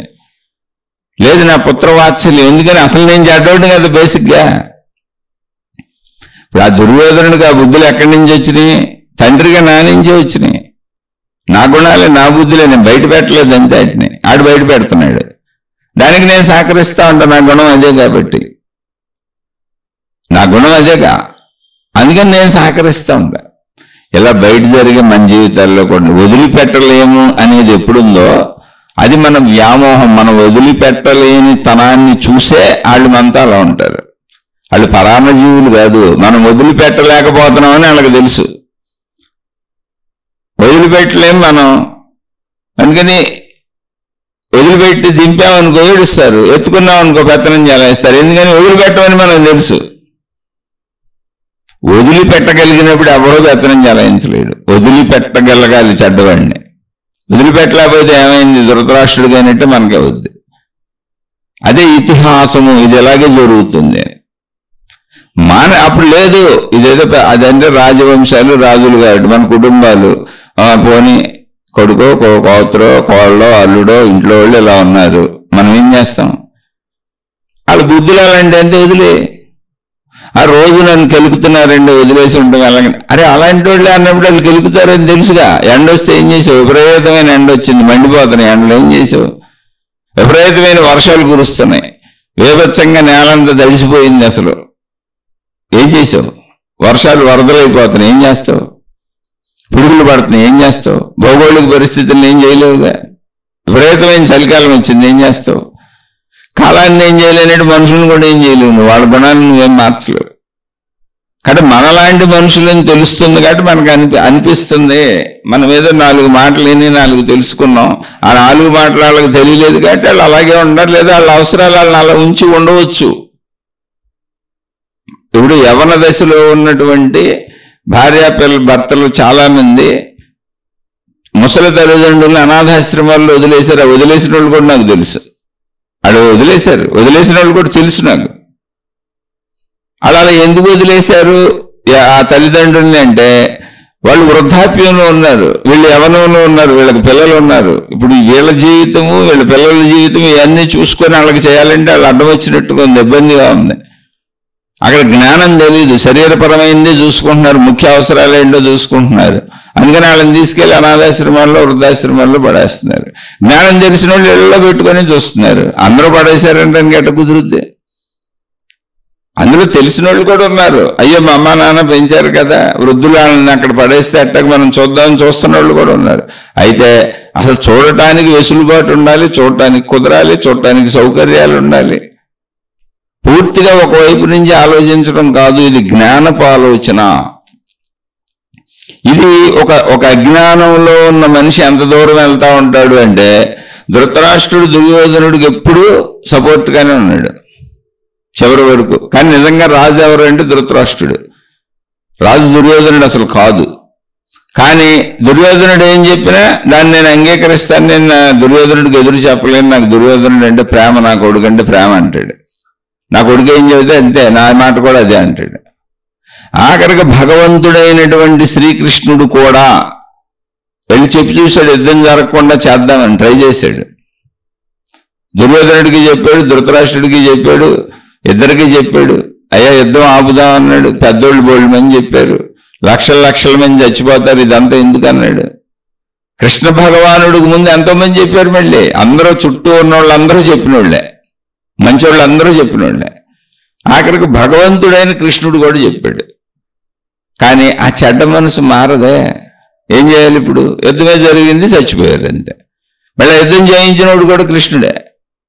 ఇంతకీ విషయం ఏంటంటే, వాళ్ళు చెడ్డోళ్ళు కదా అని యుద్ధం ఆపేద్దాం అనుకున్నాడు అర్జునుడు. పోన్లే, ఇంత నాశనం ఎందుకు, ఇంత వినాశనం ఎందుకు, ఇంతమంది చనిపోవడం ఎందుకు, మేము 5గురు ఏదో భిక్షమెత్తుకు బతికేస్తాం, లేదా వాళ్ళు చంపితే మా 5గురిని చంపేస్తారు, పోనీ ఎన్ని లక్షల మంది చనిపోవడం ఎందుకు, అనవసరంగా యుద్ధం ఎందుకు అని అర్జునుడు యుద్ధం ఆపేస్తే, కృష్ణ భగవానుడు మళ్ళీ భగవద్గీత బోధించిన ఆయన ఎవరి కర్తవ్యం వాళ్ళు చేయాలి అంతే. అది వినాశనమా, నాశనమా, ధర్మమా, అధర్మమా నువ్వు సొంత ఆలోచన చేయకు, నీ ధర్మాలు నువ్వు చేయి. ఎవరి కర్తవ్యాలు వాళ్ళు చేయండి, మిగిలిన జరుగుతూ ఉంటాయి. ఎంత చెప్పినా మారలేదండి, చెప్పాం చూసాం. ఇప్పుడు యుద్ధం అంటే అప్పుడు రాజ్యాలు కాబట్టి రాజులు కాబట్టి యుద్ధం. అలాగే ఇప్పుడు మన ఇంట్లో మన ధర్మాలు మనం చేద్దాం. ఎదుటోళ్ళు ఎలా ఉన్నారో అలా ఉంటారు. నువ్వు ఇవ్వాలనుకుంటే ఇవ్వగలిగితే ఇవ్వు, ఇవ్వలేకపోతే ఇవ్వలేనని మేలకుండా కూర్చో. నీ మనసుని నిగ్రహించుకోవడం నువ్వు నేర్చుకో. అదే చెప్పింది. ఇప్పుడు ఇక్కడ ఎత్తుకుంటే పెత్తనం చేస్తున్నారు, దింపితే ఏడుస్తున్నారు. మధ్యలో నేను వదలలేను, పట్టుకోలేకపోతున్నాను. ప్రాబ్లం నాలో కదా ఉంది, ఎదుటోళ్ళు లేదు అసలు. ఇప్పుడు ప్రాబ్లం ఎక్కడుందంటే, నేను వదలలేకపోతున్నాను, నేను పట్టుకోలేకపోతున్నాను. వదలలేకపోతున్నాను కదా, పోనీ పట్టుకుందామంటే వాళ్ళని భరించలేకపోతున్నాను, నాకు వాళ్ళు నచ్చట్లా. అక్కడ భరించలేకపోవడం ఏం లేదు, నాకు వాళ్ళ గుణాలు, వాళ్ళ బుద్ధులు, వాళ్ళ పద్ధతులు, వాళ్ళ విధానాలు నాకు నచ్చట్లా.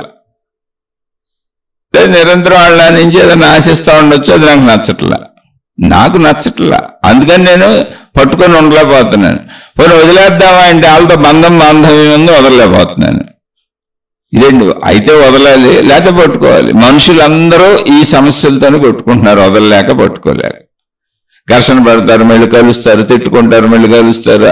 వీళ్ళు మంచోళ్ళు కాదు చెడ్డోళ్ళు అనుకుంటారు, అయినా అక్కడే కలిసి ఉంటారు. ఆ చెడ్డతనాన్ని మంచితనాన్ని కలగాపులగం చేసుకొని 2 రోజులు మంచుకుంటారు, 2 రోజులు చెడ్డకుంటారు. యావత్ విశ్వంలో మనుషులందరూ ఇలాగ ఉన్నారు, మనం ఒక్కళ్ళం కాదు.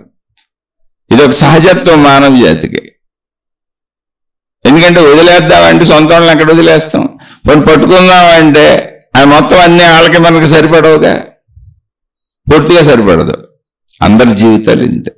ఇది ఇలాగే ఉంటుందని అర్థం చేసుకోవడమే దీనికి దారి తప్ప దీనికి కొత్త దారిలో ఏంటని ఎతకడం దారి కాదు అసలు. ఇది ఇలాగే ఉంటుంది. దీన్ని మనం ఏం చేయలేం. రాముడు వనవాసం తప్పలేదు. కృష్ణుడు పుట్టిన దగ్గర నుంచి కృష్ణుడిని చంపడానికి విశ్వ ప్రయత్నం జరుగుతూనే ఉంది.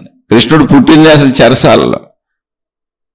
అంటే ఈ చరిత్రలు ఎందుకు అంటే ఒక ధర్మంగా మంచిగా బతకడానికి మనిషి ప్రయత్నించాలి అంటే ఎన్ని రకాలైనటువంటి సమస్యల్ని ఎదుర్కొంటూ ఎన్ని కష్టాలు పడ్డారు, అయినా ధర్మం తప్పలేదు. అలా ఎదుర్కొంటూ అలాగే సాగారు. మనకన్ని రకాలేం రావు, ఉదాహరణలు అవి. మనకన్ని సమస్యలేవి రావు, ఉదాహరణలు. మనం నిక్కచ్చిగా ఉండలేని తనం మన బాధ పెడుతుంది.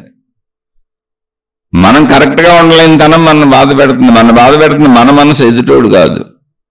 పట్టుకోలేము వదలలేము అని చెబుతుంది మన మనసు. ఎత్తుకుంటే పెత్తనం చేస్తారు, దింపితేనేమో ఏడుస్తారు అని చెబుతుంది మన మనసు. ఏడవనే దింపు అంటే ఏడిస్తే ఉండలేకపోతున్నావు నువ్వు. నేను ప్రశ్న అడిగిన సోదరుడికి చెప్పట్లా, ఎవరికైనా మన అందరిళ్లలో ఉండేది స్టోరీ. ఇది ప్రతి ఇంట్లో ప్రతి మనిషికే ఉంటుంది ఇది.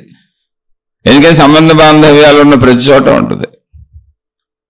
వదలలేక పట్టుకోలేక మనకు నచ్చినట్టు వాళ్ళు ఉండాలి, మనం ఆలోచించినట్టు వాళ్ళు ఆలోచించాలి, మనం భావించినట్టు వాళ్ళు భావించాలి, మనం అనుకున్నట్టు వాళ్ళు అనుకోవాలని మనం అనుకుంటాం. ఎలా అనుకుంటారు అసలు? అది ఎలా కుదురుతుంది? అసలు కుదరనే కుదరదు. ఏ ఇద్దరు మనుషులు ప్రపంచంలో ఒకలా ఉండలేరు. నిన్ను నువ్వు నిర్ధారించుకో ఎలా తయారు చేసుకుంటావని. మరి అలాంటి వాళ్ళని అలా వదిలేసి ఉండాలంటే అసలు వదిలేసి ఉండటం కుదరదు. వదిలేసి ఉండటం అసలు కుదరదు. నాకున్న స్థాయి ఇది, నాకున్న దాహత ఇది, నాకున్న విధానం ఇది, నాకున్న పద్ధతి ఇది, నేను ఎలా ఉంటాను. ఇప్పుడు నేను వాళ్ళని మొయ్యలేకపోతున్నాను, దింపేశాను, వాళ్ళు ఏడుస్తున్నారు, ఏం చేయను, నేను మొయ్యలేను. ఇప్పుడు ఎత్తుకున్నానండి, బరువుగా ఉంది, దింపేశాను, దింపితే ఏడుస్తున్నారు, కానీ నేను మొయ్యలేను, ఏం చేయాలి? ఇప్పుడు మొయ్యలేను అనే స్థితిని అంగీకరించి వాళ్ళు ఏడుపుని అంగీకరించు, ఇంకో దారి లేదు. మొయ్యగలవా? ఎత్తుకొని మొయ్యి. పెత్తనం చేస్తున్నారంటే పెత్తనం చేస్తారు, ఎత్తుకున్నావు కదా. మళ్ళీ ఎత్తుకుంటే పెత్తనం చేయకుండా ఉండాలంటే ఎత్తుకున్నాక పెత్తనం చేస్తారు, చనువు వచ్చింది కాబట్టి. ఎత్తుకోవటం ఏంటండి? మనం చనువిచ్చి మళ్ళీ మనకు నచ్చినట్టు ఉండాలంటే ఉండరు. లేదు దింపేయటం ఏంటండి? చనువు తీసేయటం. చనువు తీస్తే ఏడుస్తున్నారండి, ఏడవనే. మరి చనువు తీసేసినాక పెత్తనం తీసేసినాక నేను ఇలా చేయనన్నాక ఏడుస్తున్నారనుకోండి, వాళ్ళు ఏడవగలిగిన స్థితినైనా నువ్వు భరించడం నేర్చుకో. లేదా వాళ్ళు పెత్తనం చేస్తున్న స్థితినైనా నువ్వు భరించడం నేర్చుకో. రెండిట్లో ఏదో ఒకటి నేర్చుకో. నీకు అనుకూలంగా ఉండాలని కోరుకుంటున్నావు. వచ్చిన ప్రాబ్లం అది. అంటే నేను ప్రశ్న అడిగిన ఆయనకి కాదు, మామూలుగా చెబుతున్నా, అందరిని ఉద్దేశించి. నాకైనా సరే, అంటే నేను మా ఇంట్లో తీసుకున్న నిర్ణయాలే మీకు చెబుతున్నా. నాకు అనుకూలంగా ఉండాలని నేను కోరుకున్నప్పుడే ఘర్షణ వస్తుంది మా ఇంట్లో వాళ్ళతో. ఏది ఎలా జరిగితే అలా జరగనే, ఏం జరిగితే అది జరుగుద్ది, నేను చేయవలసిన ధర్మములు చేద్దామని నేను మౌనంగా ఉన్నప్పుడు ఘర్షణ లేదు అసలు. ఎందుకంటే దారి లేదు, అక్కడ దారే లేదు. ఇప్పుడు నా వాళ్ళు నా బాధ్యతలు చేయాలని నేను అనుకున్నా, నేను జీవితకాలం మౌనం పెట్టుకున్నా, మొత్తం అందరినీ వదిలేసా. కానీ నా కుటుంబ బాధ్యతలు నేను చేయాలనుకున్నా. బాధ్యతలు వదలకూడదని నేనే అనుకున్నా. కాబట్టి నేను కుటుంబంలో ఉన్నాను కాబట్టి నా బాధ్యతలు చేస్తున్నప్పుడు నా కొడుకు నన్ను అడుగుతాడు, నా కూతురు నన్ను అడుగుద్ది, నా భార్య నన్ను అడుగుతుంది. నన్నే కదా అడగాలి. మరి నేను వదిలేసి వెళ్ళిపోతే వాళ్ళు గొడవలు పడేవాళ్ళు. ఉన్నప్పుడు అడుగుతారు. అడిగినప్పుడు వాళ్ళు అడిగింది ఏది మనకు నచ్చదు అసలు. ఎవరు అడిగినా ఎదుటోడిది మనకు నచ్చదు. ఎందుకని మన నుంచి ఆశింపు ఉన్న చోట మనకు నచ్చకపోవటమే ఉంటుంది. లేదండి నచ్చకపోవటంలో ధర్మాధర్మాలు ఉంటే మీకు సరిగా అర్థం కాలేదని అనుకోబాకండి. ఏ ధర్మైనా ఏ అధర్మైనా మనిషి ఆశించటం అన్నాక ఎంతైనా ఆశిస్తూనే ఉంటాడు. దానికి లిమిటేషన్స్ ఉండవు. ఎందుకంటే మనకు కూడా లేవు అయ్యి. మనం ఇప్పుడేదో 4 మాటలు మాట్లాడుకోవచ్చు, జ్ఞానపు మాటలు, కానీ లోపల మనకు కూడా లేవు. ఊరికనే మనం ఏదో ఒక స్థితికి వచ్చేసాం, ఒక వయసుకి వచ్చేసాం, ఏదో సాగుతుంది, ఏదో సాగించుకుంటున్నాం అంటే వెళ్తున్నాం. 4 మంచి మాటలు కానీ కాస్త ప్రశాంతంగా బతుకుదాంలే అనుకుంటున్నాం. కానీ ఆశకి అంతు ఉండదు. అది మనకే ఉండదు, ఎవరికే ఉండదు. కొంచెం వాళ్ళు వయసులో ఉన్నోళ్ళు, ఒక స్థితికి రానోళ్ళు అయితే అసలు ఆశకి అంతు ఉండదు. ఇప్పుడు మా ఇంట్లో వాళ్ళదే నేను ఉదాహరణ చెబుతున్నా. నేనే ఇలా ఉండాలి అని నిర్ణయించుకున్నా. నాకున్నది ఇదే అని చెప్పా. ఇందులో ఏం చేయగలను చేస్తానని చెప్పా. మ్యాక్సిమం నేను మా ఇంట్లో వాళ్ళకి ఏం చెప్పానంటే, అసలు నేను మొత్తం మీకు ఇచ్చేసి వెళ్ళిపోతానని చెప్పా. ఇప్పుడు ఉన్నదంతా మీకు అప్పచెప్పి నన్ను వెళ్ళిపోమంటే వెళ్ళిపోతానని చెప్పా. వాళ్ళే వెళ్ళిపోమల్లా నేను అసలు అంత విషయం ఎందుకు చెప్పావు, నువ్వు అంత గొడవలైనవి అని మీరేమనుకోక్కర్లా. ఉన్నది అర్థమయ్యేటి చెప్పా. మనకున్న వనరులు ఇవి, వసతులు ఇవి, డబ్బు ఇది, ఉన్నది ఇది.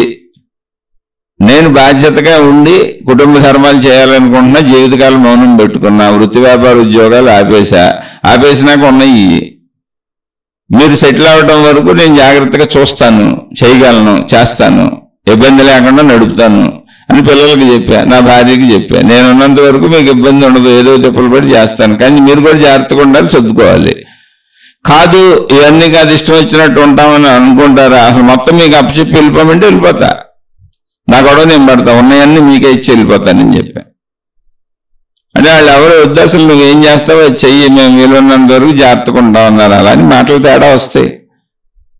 మనం చెప్పుకున్నట్టు మనం ఏదో ఆ మాట మీద నిలబడిపోవటం ఉంటుందా? నేను ఒకటి చెబుతాను, వాళ్ళు ఒకటి చెబుతారు, వాళ్ళు ఒకటి చెబుతాను, నేను ఇంకోటి చెబుతాను. ఇలా ఉంటాయి. ఒకసారి ఆనందంగా ఉంటుంది, ఒకసారి వ్యతిరేకంగా ఉంటుంది, జరుగుతాయి. ఇదే జీవితం. ఇందులో అసలు ఘర్షణ లేదు. ఇప్పుడు నాకున్న జీవితంలో ఘర్షణ లేదు. ఘర్షణ ఉన్న జీవితాన్ని నేను వదిలేశాను. జీవితకాలం మౌనం పెట్టుకుని ఘర్షణ ఉన్న జీవితాన్ని భరించలేక వదిలేశాను. ఎన్నోసార్లు చెప్పాను. ఎందుకని వదిలేశానంటే అక్కడ వదలడానికి అవకాశం ఉంది, నా బాధ్యత కాదు అది. ఇప్పుడు మా కుటుంబపరమైనటువంటి మా పెద్దల నుంచి, మా తల్లిదండ్రుల నుంచి వస్తున్నటువంటి వ్యాపారాలు ఏమన్నా అయ్యే చేస్తున్నా. నాకు చెల్లెళ్ళు ఉన్నారు, తల్లిదండ్రులు ఉన్నారు. మొత్తం వ్యాపారాలన్నీ మా తల్లిదండ్రుల నుంచి వస్తున్న వ్యాపారాల్లోనే ఉన్నా. నేను కొడుకుని, నేను ఒక్కడనే, నేను అయ్యే చేసుకుంటూ వస్తున్నా. కుటుంబ సమస్యలు వచ్చినాయి, అక్కడే ఇబ్బందులు వచ్చినాయి.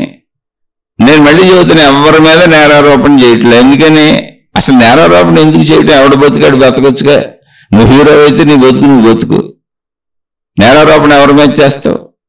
అయితే నేను ఆ పరిస్థితులు తట్టుకోలేదు. తట్టుకునే పరిస్థితి నా మానసిక స్థితి లేదు. చూశాను, చాలా సంవత్సరాలు చూశాను. నాకు 51 ఏళ్ళు వచ్చే వరకు చూశాను.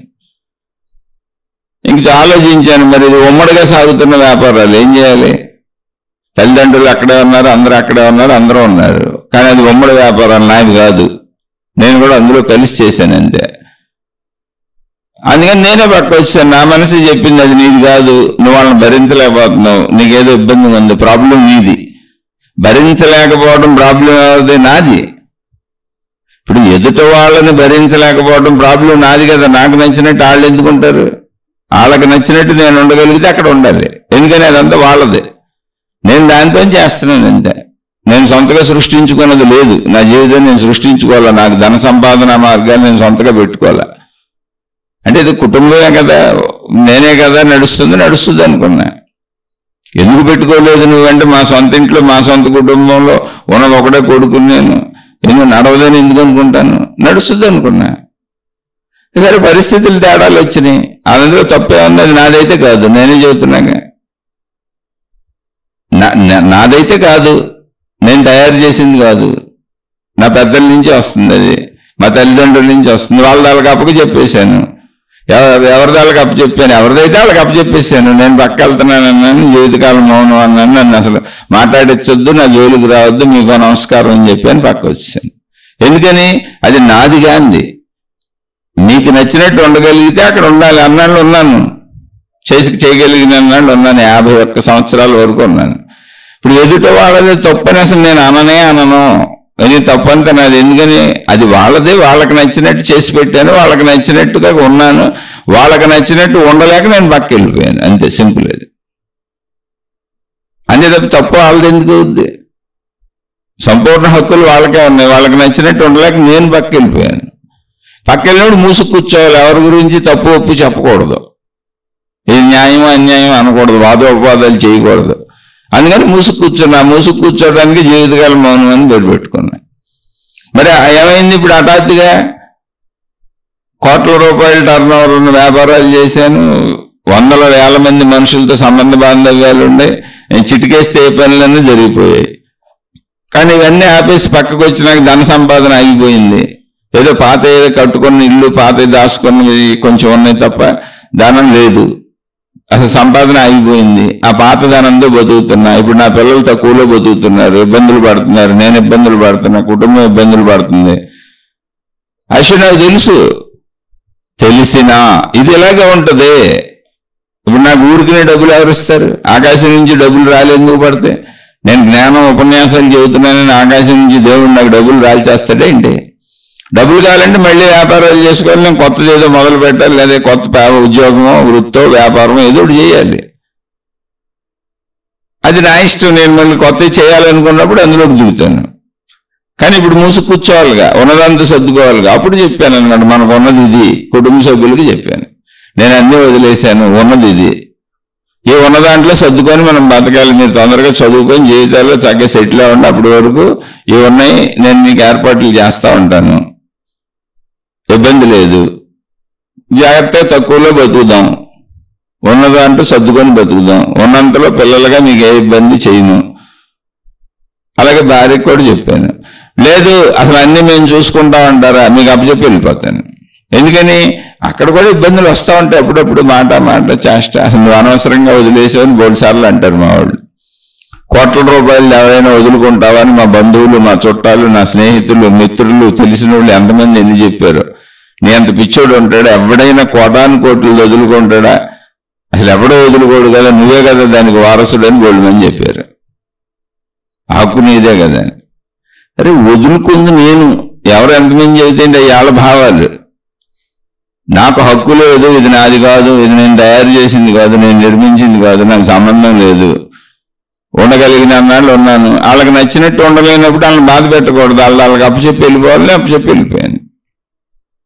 సింపుల్. అలాంటప్పుడు ఇప్పుడు ఉన్నోళ్ళు ఎవరు? నాకు నా కుటుంబ సభ్యులు. మరి ఉన్నదంతా బతకాల్సిందే, అంతే జీవితం. దాన్ని సర్దుకు బతకాల్సిందే. జీవితాన్ని యథాతథంగా అర్థం చేసుకోవడమే. అక్కడ కూడా అప్పుడు చెప్పాను నా కుటుంబ సభ్యులుగా, చెప్పినప్పుడు కూడా మళ్ళీ చెప్పాను, ఒకవేళ మీకు ఏం నచ్చలేదు ఇవన్నీ మీకు అప్పచెప్పి వెళ్ళిపోతాను, ఉన్నాయన్నీ మీకు ఇచ్చేసి నేను వెళ్ళిపోతాను, మీరు హ్యాపీగా బతకండి కావాలండి. లేదు నువ్వు ఉండి చెయ్యి, మేము ఓ దారి అందరం కలిసి ఉందాం అంటారా, హాయిగా కలిసి ఉందాం, మీ ఇష్టం, అలాని పర్లేదని. ప్రస్తుతం అందరం హాయిగా కలిసి ఉన్నాం.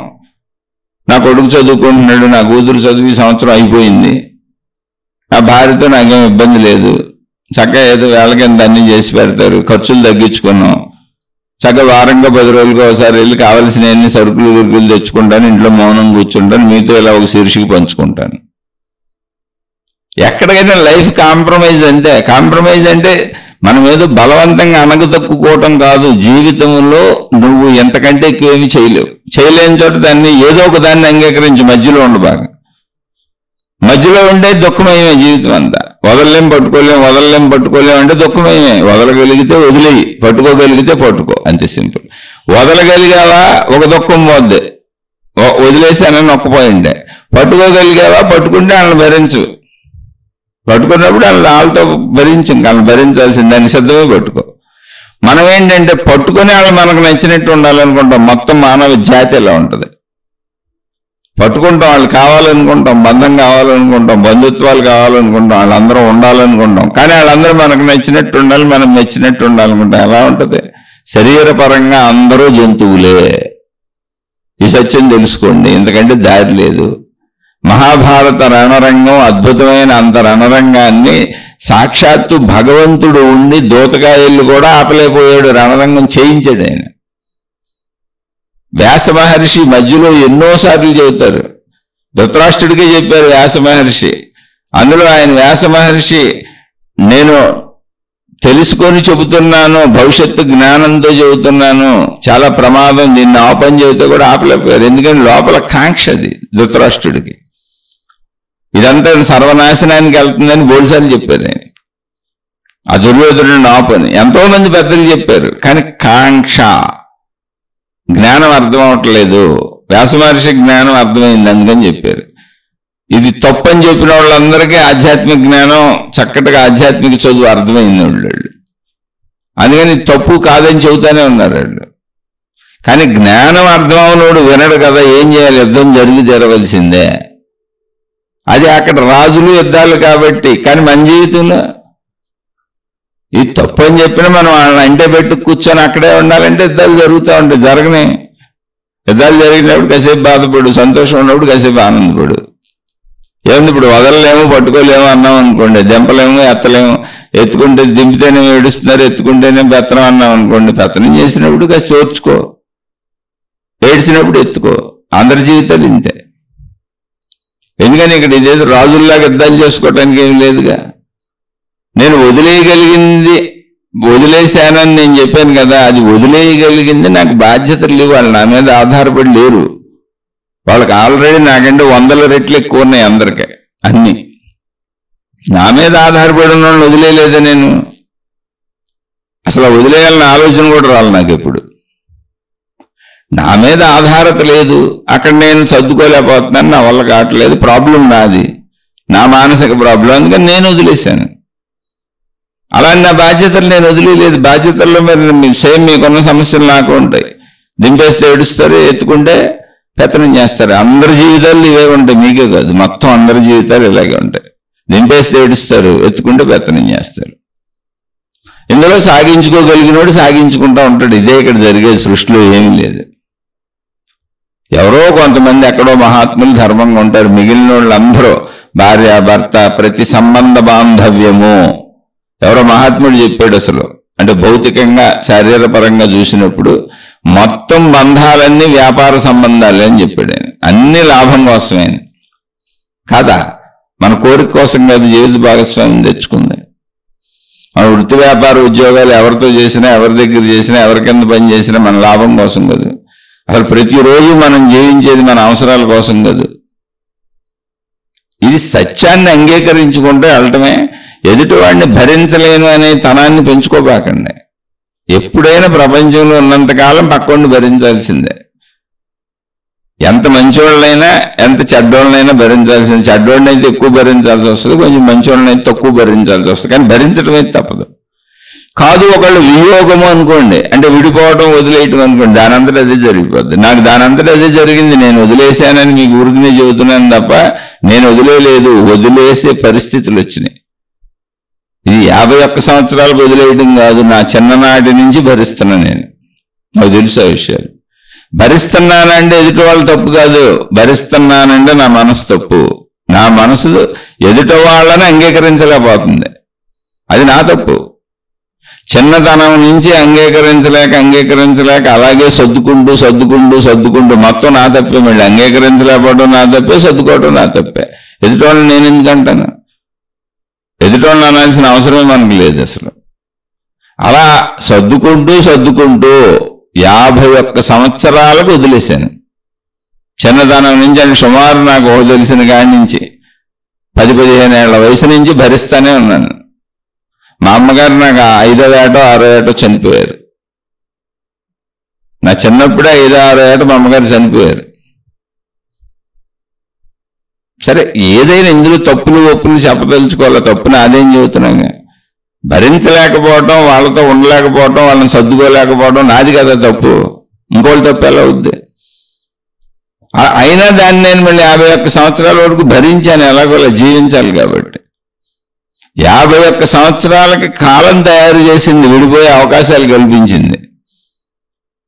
ఒకవేళ అదే జరగవలసి వస్తే మీరు అంత దిగులు పడాల్సిన అవసరం లేదు. కురుక్షేత్ర మహాసంగ్రామం దానంతటది ఎలా జరిగిందో, రామరావణ యుద్ధం దానంతటది కాలంలో ఎలా జరిగిందో, అలాగే మన జీవితంలో కూడా జరగవలసినవి జరుగుతాయి. విడిపోవాలి, ఇప్పుడు పట్టుకోలేను వదలలేను అంటే వదిలేయాల్సి వస్తే అదే వదిలిచ్చేస్తుంది కాలం, అది వదిలిచ్చేస్తుంది. అలా నా జీవితంలో వదిలించడానికి 51 సంవత్సరం పట్టింది, కానీ నేను చిన్నతనం నుంచి దాన్ని భరించలేకపోతున్నాను. భరించలేకపోవడం మళ్ళీ నా మనసులో ఆత్మని పదే మనవి చేసుకుంటున్నాను. ఇలా అందరి జీవితాల్లోనంటే కంగారు పడకండి. ఇప్పుడు ఇక్కడ జననం ఉంది, ఇక్కడ మరణం ఉంది, ఇక్కడ మళ్ళీ మనుషులకు అనారోగ్యాలు ఉన్నాయి, బాధలు ఉన్నాయి. ఇవన్నీ కూడా ఊరినే మనం ఎన్ని చెప్పుకున్నా అదేదో సాగిని కాసేపు, ఉన్న మనుషులకి సాగిన కాసేపు ఎదుటోళ్ళ మీద దండయాత్రలు చేస్తారు, పెత్తనాలు చేస్తారు. ఎల్లకాలం ఎందుకు సాగుద్ది? కాలంలో ఎన్నో మార్పులు వస్తాయి. అందుకని ఆధ్యాత్మిక జ్ఞానం అన్నప్పుడు మన మనసుని మనం కుదుట పెట్టుకోవటం నేర్చుకోవాలి. మన మనసుని మనం ఒక స్థిరత్వంలో పెట్టుకోవడం నేర్చుకోవాలి. ఇది ఎంతసేపు మనకు సంబంధించింది, ఎదుటోడిని మార్చడానికి అసలు ప్రపంచంలో అవకాశమే లేదు. నాకు తెలిసి ఎంతో మంది విడిపోయిన భార్యాభర్తలు ఉన్నారు. నాకు తెలిసి ఎంతో మంది విడిపోయిన కుటుంబ సభ్యులు ఒకళ్ళు అసలు అన్నదమ్ములు మాట్లాడుకోరు సంవత్సరాల నుంచి, అక్క చెల్లెళ్ళు మాట్లాడుకోరు సంవత్సరాల నుంచి, తండ్రి కొడుకులు విడిపోయారు, తల్లి కూతుళ్ళు బంధాలు విడిపోయిన వాళ్ళు ఉన్నారు, ఆస్తుల తగాదాలతో కోట్ల చుట్టూ తిరుగుతున్న కుటుంబ సభ్యులు ఎంతమంది ఉన్నారు, కోట్లకి వెళ్ళి చూడండి. అందరూ సొంత కుటుంబ సభ్యుల మధ్య ఎక్కువ ఉంటాయి ఆస్తుల తగాదాలని, కోట్లు కేసులు వేసుకొని కొట్టుకొని తిట్టుకొని ఇలాగే ఉంటాయి జీవితాలు. ఆధ్యాత్మిక జ్ఞానం అంటే ఏంటి? నువ్వు నిన్ను అర్థం చేసుకోవటం, నువ్వు ఎలా ఉన్నావు, ఎదుటోడిని ఏం చేయగలం మనం? ఇప్పుడు ఎదుటోడిని నేను చేయగలం, మనం అసలు ఎలా మార్చగలం? కాబట్టి అక్కడ ఒకవేళ సొంత వాళ్ళు భరించలేకపోతున్నాను అంటే ఆ స్థితిని అర్థం చేసుకొని జాగ్రత్తగా ఇది ఇలాగే ఉంటుంది అనుకున్నప్పుడు బాధ తగ్గుద్ది. లేదు వదిలేయాలే పట్టుకోవాలంటే కాలమే ఆ తీర్పు చెప్పుద్ది. ఇక్కడ బోల్డ్ ఉన్నాయి, ఇప్పుడు నాకు వచ్చింది దానంతటా అది కాలంలో వచ్చింది, నేను వదిలేసేది అయితే ఎప్పుడు వదిలేసేవాడిగా. కాలంలో ఒక స్థితి వచ్చింది, ఒక పరిస్థితి వచ్చింది, ఆ పరిస్థితి వదిలేయడానికి అవకాశాన్ని కల్పించింది అంతే. అదొక చక్కగా ధర్మయుతమైనటువంటి వదిలేయడానికి అవకాశాన్ని కల్పించింది. దానంతటా ఏర్పాట్లు జరుగుతాయి. అన్నీ ఎల్లకాలం అలాగే అంటిపెట్టుకొని ఉండవు. లేదు అసలు మరణం ఉంది, మనమైనా వెళ్ళిపోవచ్చు, వాళ్ళైనా వెళ్ళిపోవచ్చు, ఏదైనా జరగచ్చు. మనం ఈ 4 రోజులే మాట్లాడుకుంటాం ఇవన్నీ. అది మనకు వచ్చినా అసలు ఎవరితో సమస్య లేదు, మన ఎదుటోళ్ళకి వచ్చినా ఎవరితో సమస్య లేదు, చుట్టూ ఎవరికి వచ్చినా ఆ బాంధవ్యాలు అక్కడికి ఎగిరిపోయినట్టే. అందుకని ఏది తీవ్రంగా అతిగా ఆలోచించొద్దు, ఇది ఇలాగే ఉంటుంది, ఇది ఇలాగే ఉంటుంది అనేటువంటి తత్వాన్ని అర్థం చేసుకోండి. మానవ మనసు శరీరపరంగా జంతు మనసే, ఎప్పటికీ ఇది ఇలాగే ఉంటుంది. ఘర్షణ లేని ప్రపంచం ఉండదు, ఘర్షణ లేని మనసు ఉండదు, ఘర్షణ లేని కుటుంబం ఉండదు. దాన్ని మనం అర్థం చేసుకోవడం తప్ప మనం చేయగలిగింది ఏమీ ఉండదు. ఇందులో జ్ఞానం ఏంటి అంటే నేనే అర్థం చేసుకొని నేనే సర్దుకోవటం. అందులో ఆధ్యాత్మికత ఎప్పుడు మంచినే చెబుతారు, నువ్వే మంచిగా ఉండని. ఆధ్యాత్మిక జ్ఞానం ఎప్పుడు నువ్వే మంచిగా ఉండని చెప్పుద్ది. ఎందుకని నేను మంచిగా ఉండటం నా చేతిలో ఉంది, నాకు కుదురుతుంది. ఎదుటోళ్ళని మంచిగా ఉంచడం నాకు కుదరదు, అసంభవం అది. కాబట్టి జాగ్రత్తగా అర్థం చేసుకోండి విషయాన్ని. ఒకవేళ నిజంగా అవన్నీ విడిపోవలసిన సందర్భాలు అయితే వాటంతా అవే జరిగిపోతాయి, కాలంలోనే అన్నీ జరిగిపోతాయి. ఎప్పటికీ ఎల్లకాలం ఏది ఎలా ఉండదు, అన్ని మార్పులకు లోనవుతూ ఉంటుంది. కాదు అసలు ఇప్పుడు ఇదేంటి ఈ పరిస్థితి, ఈ పరిస్థితిని మనం ఎలా సర్దుకోవాలి, ఎలా నేర్చుకోవాలి, ఈ పరిస్థితుల్లో అంటే వదిలేసి ఎలా ఉండాలి, లేదా ఈ సమస్యకి పరిష్కారం ఏంటి అనుకున్నప్పుడు ఒక పూర్ణ పరిష్కారాన్ని తెచ్చుకోవడం మనిషిగా మనకు కుదరదు. ఇది ఇలాగే ఉంటుంది, మధ్యస్థంగా నడక నడుస్తూ ఉంటుంది. ఎప్పటికీ నడక మధ్యస్థంగానే ఉంటుంది. సంపూర్ణమైన పరిష్కారం మనం ఎవరం తెచ్చుకోలేం. నడక ఎప్పుడు మధ్యస్థంగానే ఉంటుంది. మన మనసుకు మనం చెప్పుకోవడమే, ఇది ఎలా ఉంటుంది, ఇది ఎలా ఉంటుంది, ఇది ఎలా ఉంటుంది. ఎప్పుడు మనసుకు చెప్పుకునే విషయం ఇది ఎలా ఉంటుంది. కాబట్టి మనం దాన్ని కొంచెం ఓర్చుకోవటం, మన మనసుకు మనం చెప్పాక భౌగోళిక పరిస్థితుల్ని ఏమీ చేయలేనప్పుడు ఎలా సర్దుకుంటామో అలాగే కుటుంబ విషయాలలో కానీ చుట్టూ ఉన్న మనుషులతో కానీ మనం చేయగలిగిన ప్రయత్నం చేసి మిగిలింది మనం అనుభవించవలసింది ఎలా మన మీద వచ్చి పడుతుంది అది అనుభవించడం. అది జ్ఞానయుతంగా పనిచేస్తుంది, వైరాగ్యానికి పనిచేస్తుంది, బంధాలు పెంచుకోకుండా పనిచేస్తుంది. విపరీత బంధాలు బాంధవ్యాలకు వెళ్ళినాక ఆ బంధంలోని తీవ్రతను తగ్గించడానికి పనిచేస్తుంది, ఆధ్యాత్మికతను పెంచడానికి పనిచేస్తుంది, జ్ఞానం పెరగటానికి పనిచేస్తుంది. బాధలు ఊరికనే వచ్చి ఇబ్బంది పెడుతున్నాయి అనుకోకుండా బాధలన్నీ జ్ఞానాన్ని పెంచుతూ ఉంటాయి. కుంతీదేవి కృష్ణ భగవానుడిని అడిగిందని చెబుతారు. ఏమని తెలుసా? కుంతీదేవి దగ్గరికి కృష్ణ భగవానుడు వెళ్ళి ఏదో పని అంతా అయిపోయింది, ఇక్కడ అన్ని జరిగిపోయింది, నేను ద్వారకకి వెళ్తున్నానని ఆయన చెబితే కుంతీదేవి అయ్యా ఆయన అడిగిందంట, మాకు నిరంతరం కష్టాలు ఇవ్వు అని. అదేంటత్త కష్టాలు ఏమని అడుగుతాయండి అని. ఆయన్ని కృష్ణ భగవానుడిని దేవుడిలాగానే చూసేది. ఆయన దేవుడు అనేటువంటి భావన ఆవిడికి తెలుసు, ఆ భావన కలిగి ఉంది. నిరంతరం కష్టాలు మాకని అడిగిందంట. అదేంటి ఎవరైనా సుఖాలు అడుగుతారు, నువ్వు కష్టాలు అడుగుతున్నావు ఏంటని అడిగాడండి ఆయన. అడిగితే ఆమె, నాయన సుఖాలలో మామూలు మనుషులు ఉంటారు, అవి ఎప్పుడు వస్తాయి ఎప్పుడు పోతాయి, గొడవలు గోళ్ళు ఇలాగే ఉంటుంది. అది కానీ కష్టాలలో భగవంతుడిగా నువ్వు ఎప్పుడు పక్కనే ఉంటావు. ఎందుకంటే ఆ కష్టాల్లో రక్షించడానికి నువ్వు ఎప్పుడు మాతో ఉంటావు, మా పక్కన ఉంటావు. కాబట్టి నువ్వు మా పక్కన ఉంటే దాన్ని మించిన సుఖం లేదు. ఎందుకంటే కష్టాన్ని మా దాకా రానివ్వవుగా నువ్వు. కాబట్టి ఎప్పుడు కష్టాలు ఇమ్మని అడిగిందంట. అంటే భగవత్ తత్వం, జ్ఞానము, బాధల్లో, కష్టాల్లో, ఇబ్బందుల్లోనే జ్ఞానం బాగా లోపలికి వెళ్తుంది. సుఖాల్లో జ్ఞానం లోపలికి వెళ్తావు. అందుకని సుఖములన్నీ అంటే శరీరంలో ఉన్నటువంటి పంచేంద్రియములు కానీ, బంధుత్వాలు, బంధాలు, కుటుంబ సంబంధ బాంధవ్యాలు, ప్రపంచంలో దొరికే సుఖాలు కానీ, మనుషుల ద్వారా కానీ, వస్తువుల ద్వారా కానీ, సుఖములన్నీ బ్రతకడానికి ఆధారం. మళ్ళీ అదే బ్రతుకులో వచ్చే కష్టములన్నీ బ్రతుకు ఎందుకు బ్రతుకుతున్నాము అని తెలుసుకోవడానికి అవసరమైన జ్ఞానానికి ఆధారం. అందుకని దుఃఖాలు సృష్టి కల్పించింది అంటే అందులో జ్ఞానం మనకి చక్కగా అర్థమవుతుంది. జ్ఞానం మనలో కూర్చుంటుంది, ఎముడుతుంది, కొంత మోహం తగ్గుద్ది, కొంత మనలో ఉన్నటువంటి జ్ఞానం పెరుగుతుంది. ఇవన్నీ ఉపయోగపడేవే. చక్కగా జాగ్రత్తగా ఆలోచించుకొని మీకే తెలుస్తుంది. ప్రపంచంలో ఎప్పుడు మంచి ఉంటుంది, ఎప్పుడు చెడు ఉంటుంది. ప్రపంచంలో మంచి చెడులు పోవటం ఉండదు. భూలోకం అంతా ద్వంద్వలోకము. ప్రతి మనిషిలోనూ మంచి చెడు కలిసి ఉంటుంది. మంచి చెడు లేని వాళ్ళు భూలోకంలో మనిషిగా పుట్టరు. పూర్తిగా చెడు ఉన్న వాళ్ళు జంతువులుగా పుడతారు. పూర్తిగా మంచి ఉన్న వాళ్ళు దైవలోకాలలో ఉంటారు. ఇది శాస్త్రాలు చెబుతున్న విషయం. ఇందులో మనుషులుగా పుట్టిన వాళ్ళు ఎవరంటే చెడు మంచి కలిసి ఉన్నవాళ్ళు. చెడు మంచి కలిసి ఉన్నవాడు చెడుని పెంపొందించుకుంటున్నాడా, మంచిని పెంపొందించుకుంటున్నాడా అనేది ఆ మనిషికి స్వేచ్ఛ ఉంది. ఇది ద్వంద్వ ప్రపంచం. ఇక్కడ నీకు స్వేచ్ఛ ఉంది. చెడుని పెంపొందించుకున్న వాళ్ళు జంతు లోకాల్లోకి వెళ్ళి మళ్ళీ జంతు జన్మలు తీసుకుంటారు. మంచిని పెంపొందించుకున్న వాళ్ళు మానవ లోకం నుంచి దైవలోకంలోకి వెళ్ళిపోతారు. అంటే అసలు చెడే చేయడానికి అవసరం లేనటువంటి జ్ఞానలోకం ఇది. జ్ఞానము ఆ స్థితికి వెళ్తారు. కాబట్టి సుఖ దుఃఖములు అనేవి మనకి ఇక్కడ బ్రతకడానికి అవసరముగా సుఖాలుంటూ ఎందుకు బతుకుతున్నాము అని మానవత్వం నుంచి చెడును వదిలేసి జంతుతత్వం నుంచి మానవత్వంలోకి, మానవత్వంలోంచి దైవత్వానికి వెళ్ళడానికి అవసరమైనటువంటి జ్ఞానాన్ని పెంపొందించుకోవడానికి సుఖానికి విఘాతాలు కలుగుతూ ఉంటాయి, అవే దుఃఖములు. ఆనందానికి విఘాతములు కలుగుతూ ఉంటాయి, అవే దుఃఖములు. ప్రశాంతతకి విఘాతములు కలుగుతూ ఉంటాయి, అవే కష్టములు, బాధలు, దుఃఖములు, ఇబ్బందులు. వీటి వలన వైరాగ్యము, జ్ఞానము అభివృద్ధి చెందుతూ ఉంటుంది. ఆలోచన సరళి పెరుగుతూ ఉంటుంది.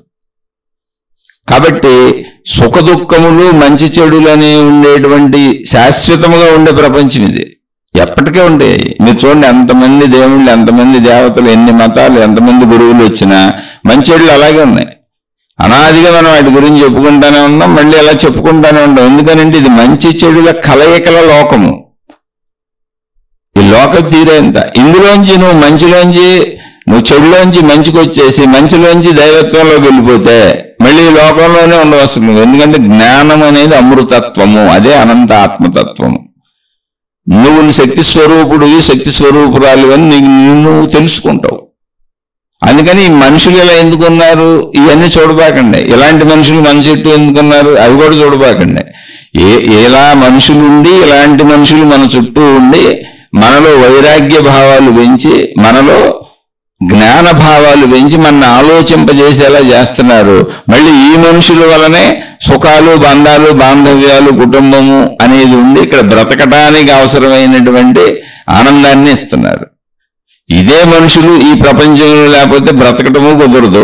ఇదే మనుషులు ఈ ప్రపంచంలో లేకపోతే, ఇలా ఉండకపోతే జ్ఞానాన్ని పొందటము కుదరదు, మంచి చేయటము కుదరదు, మంచిలోకి వెళ్ళటము కుదరదు, నన్ను నేను తెలుసుకోవటము కుదరదు.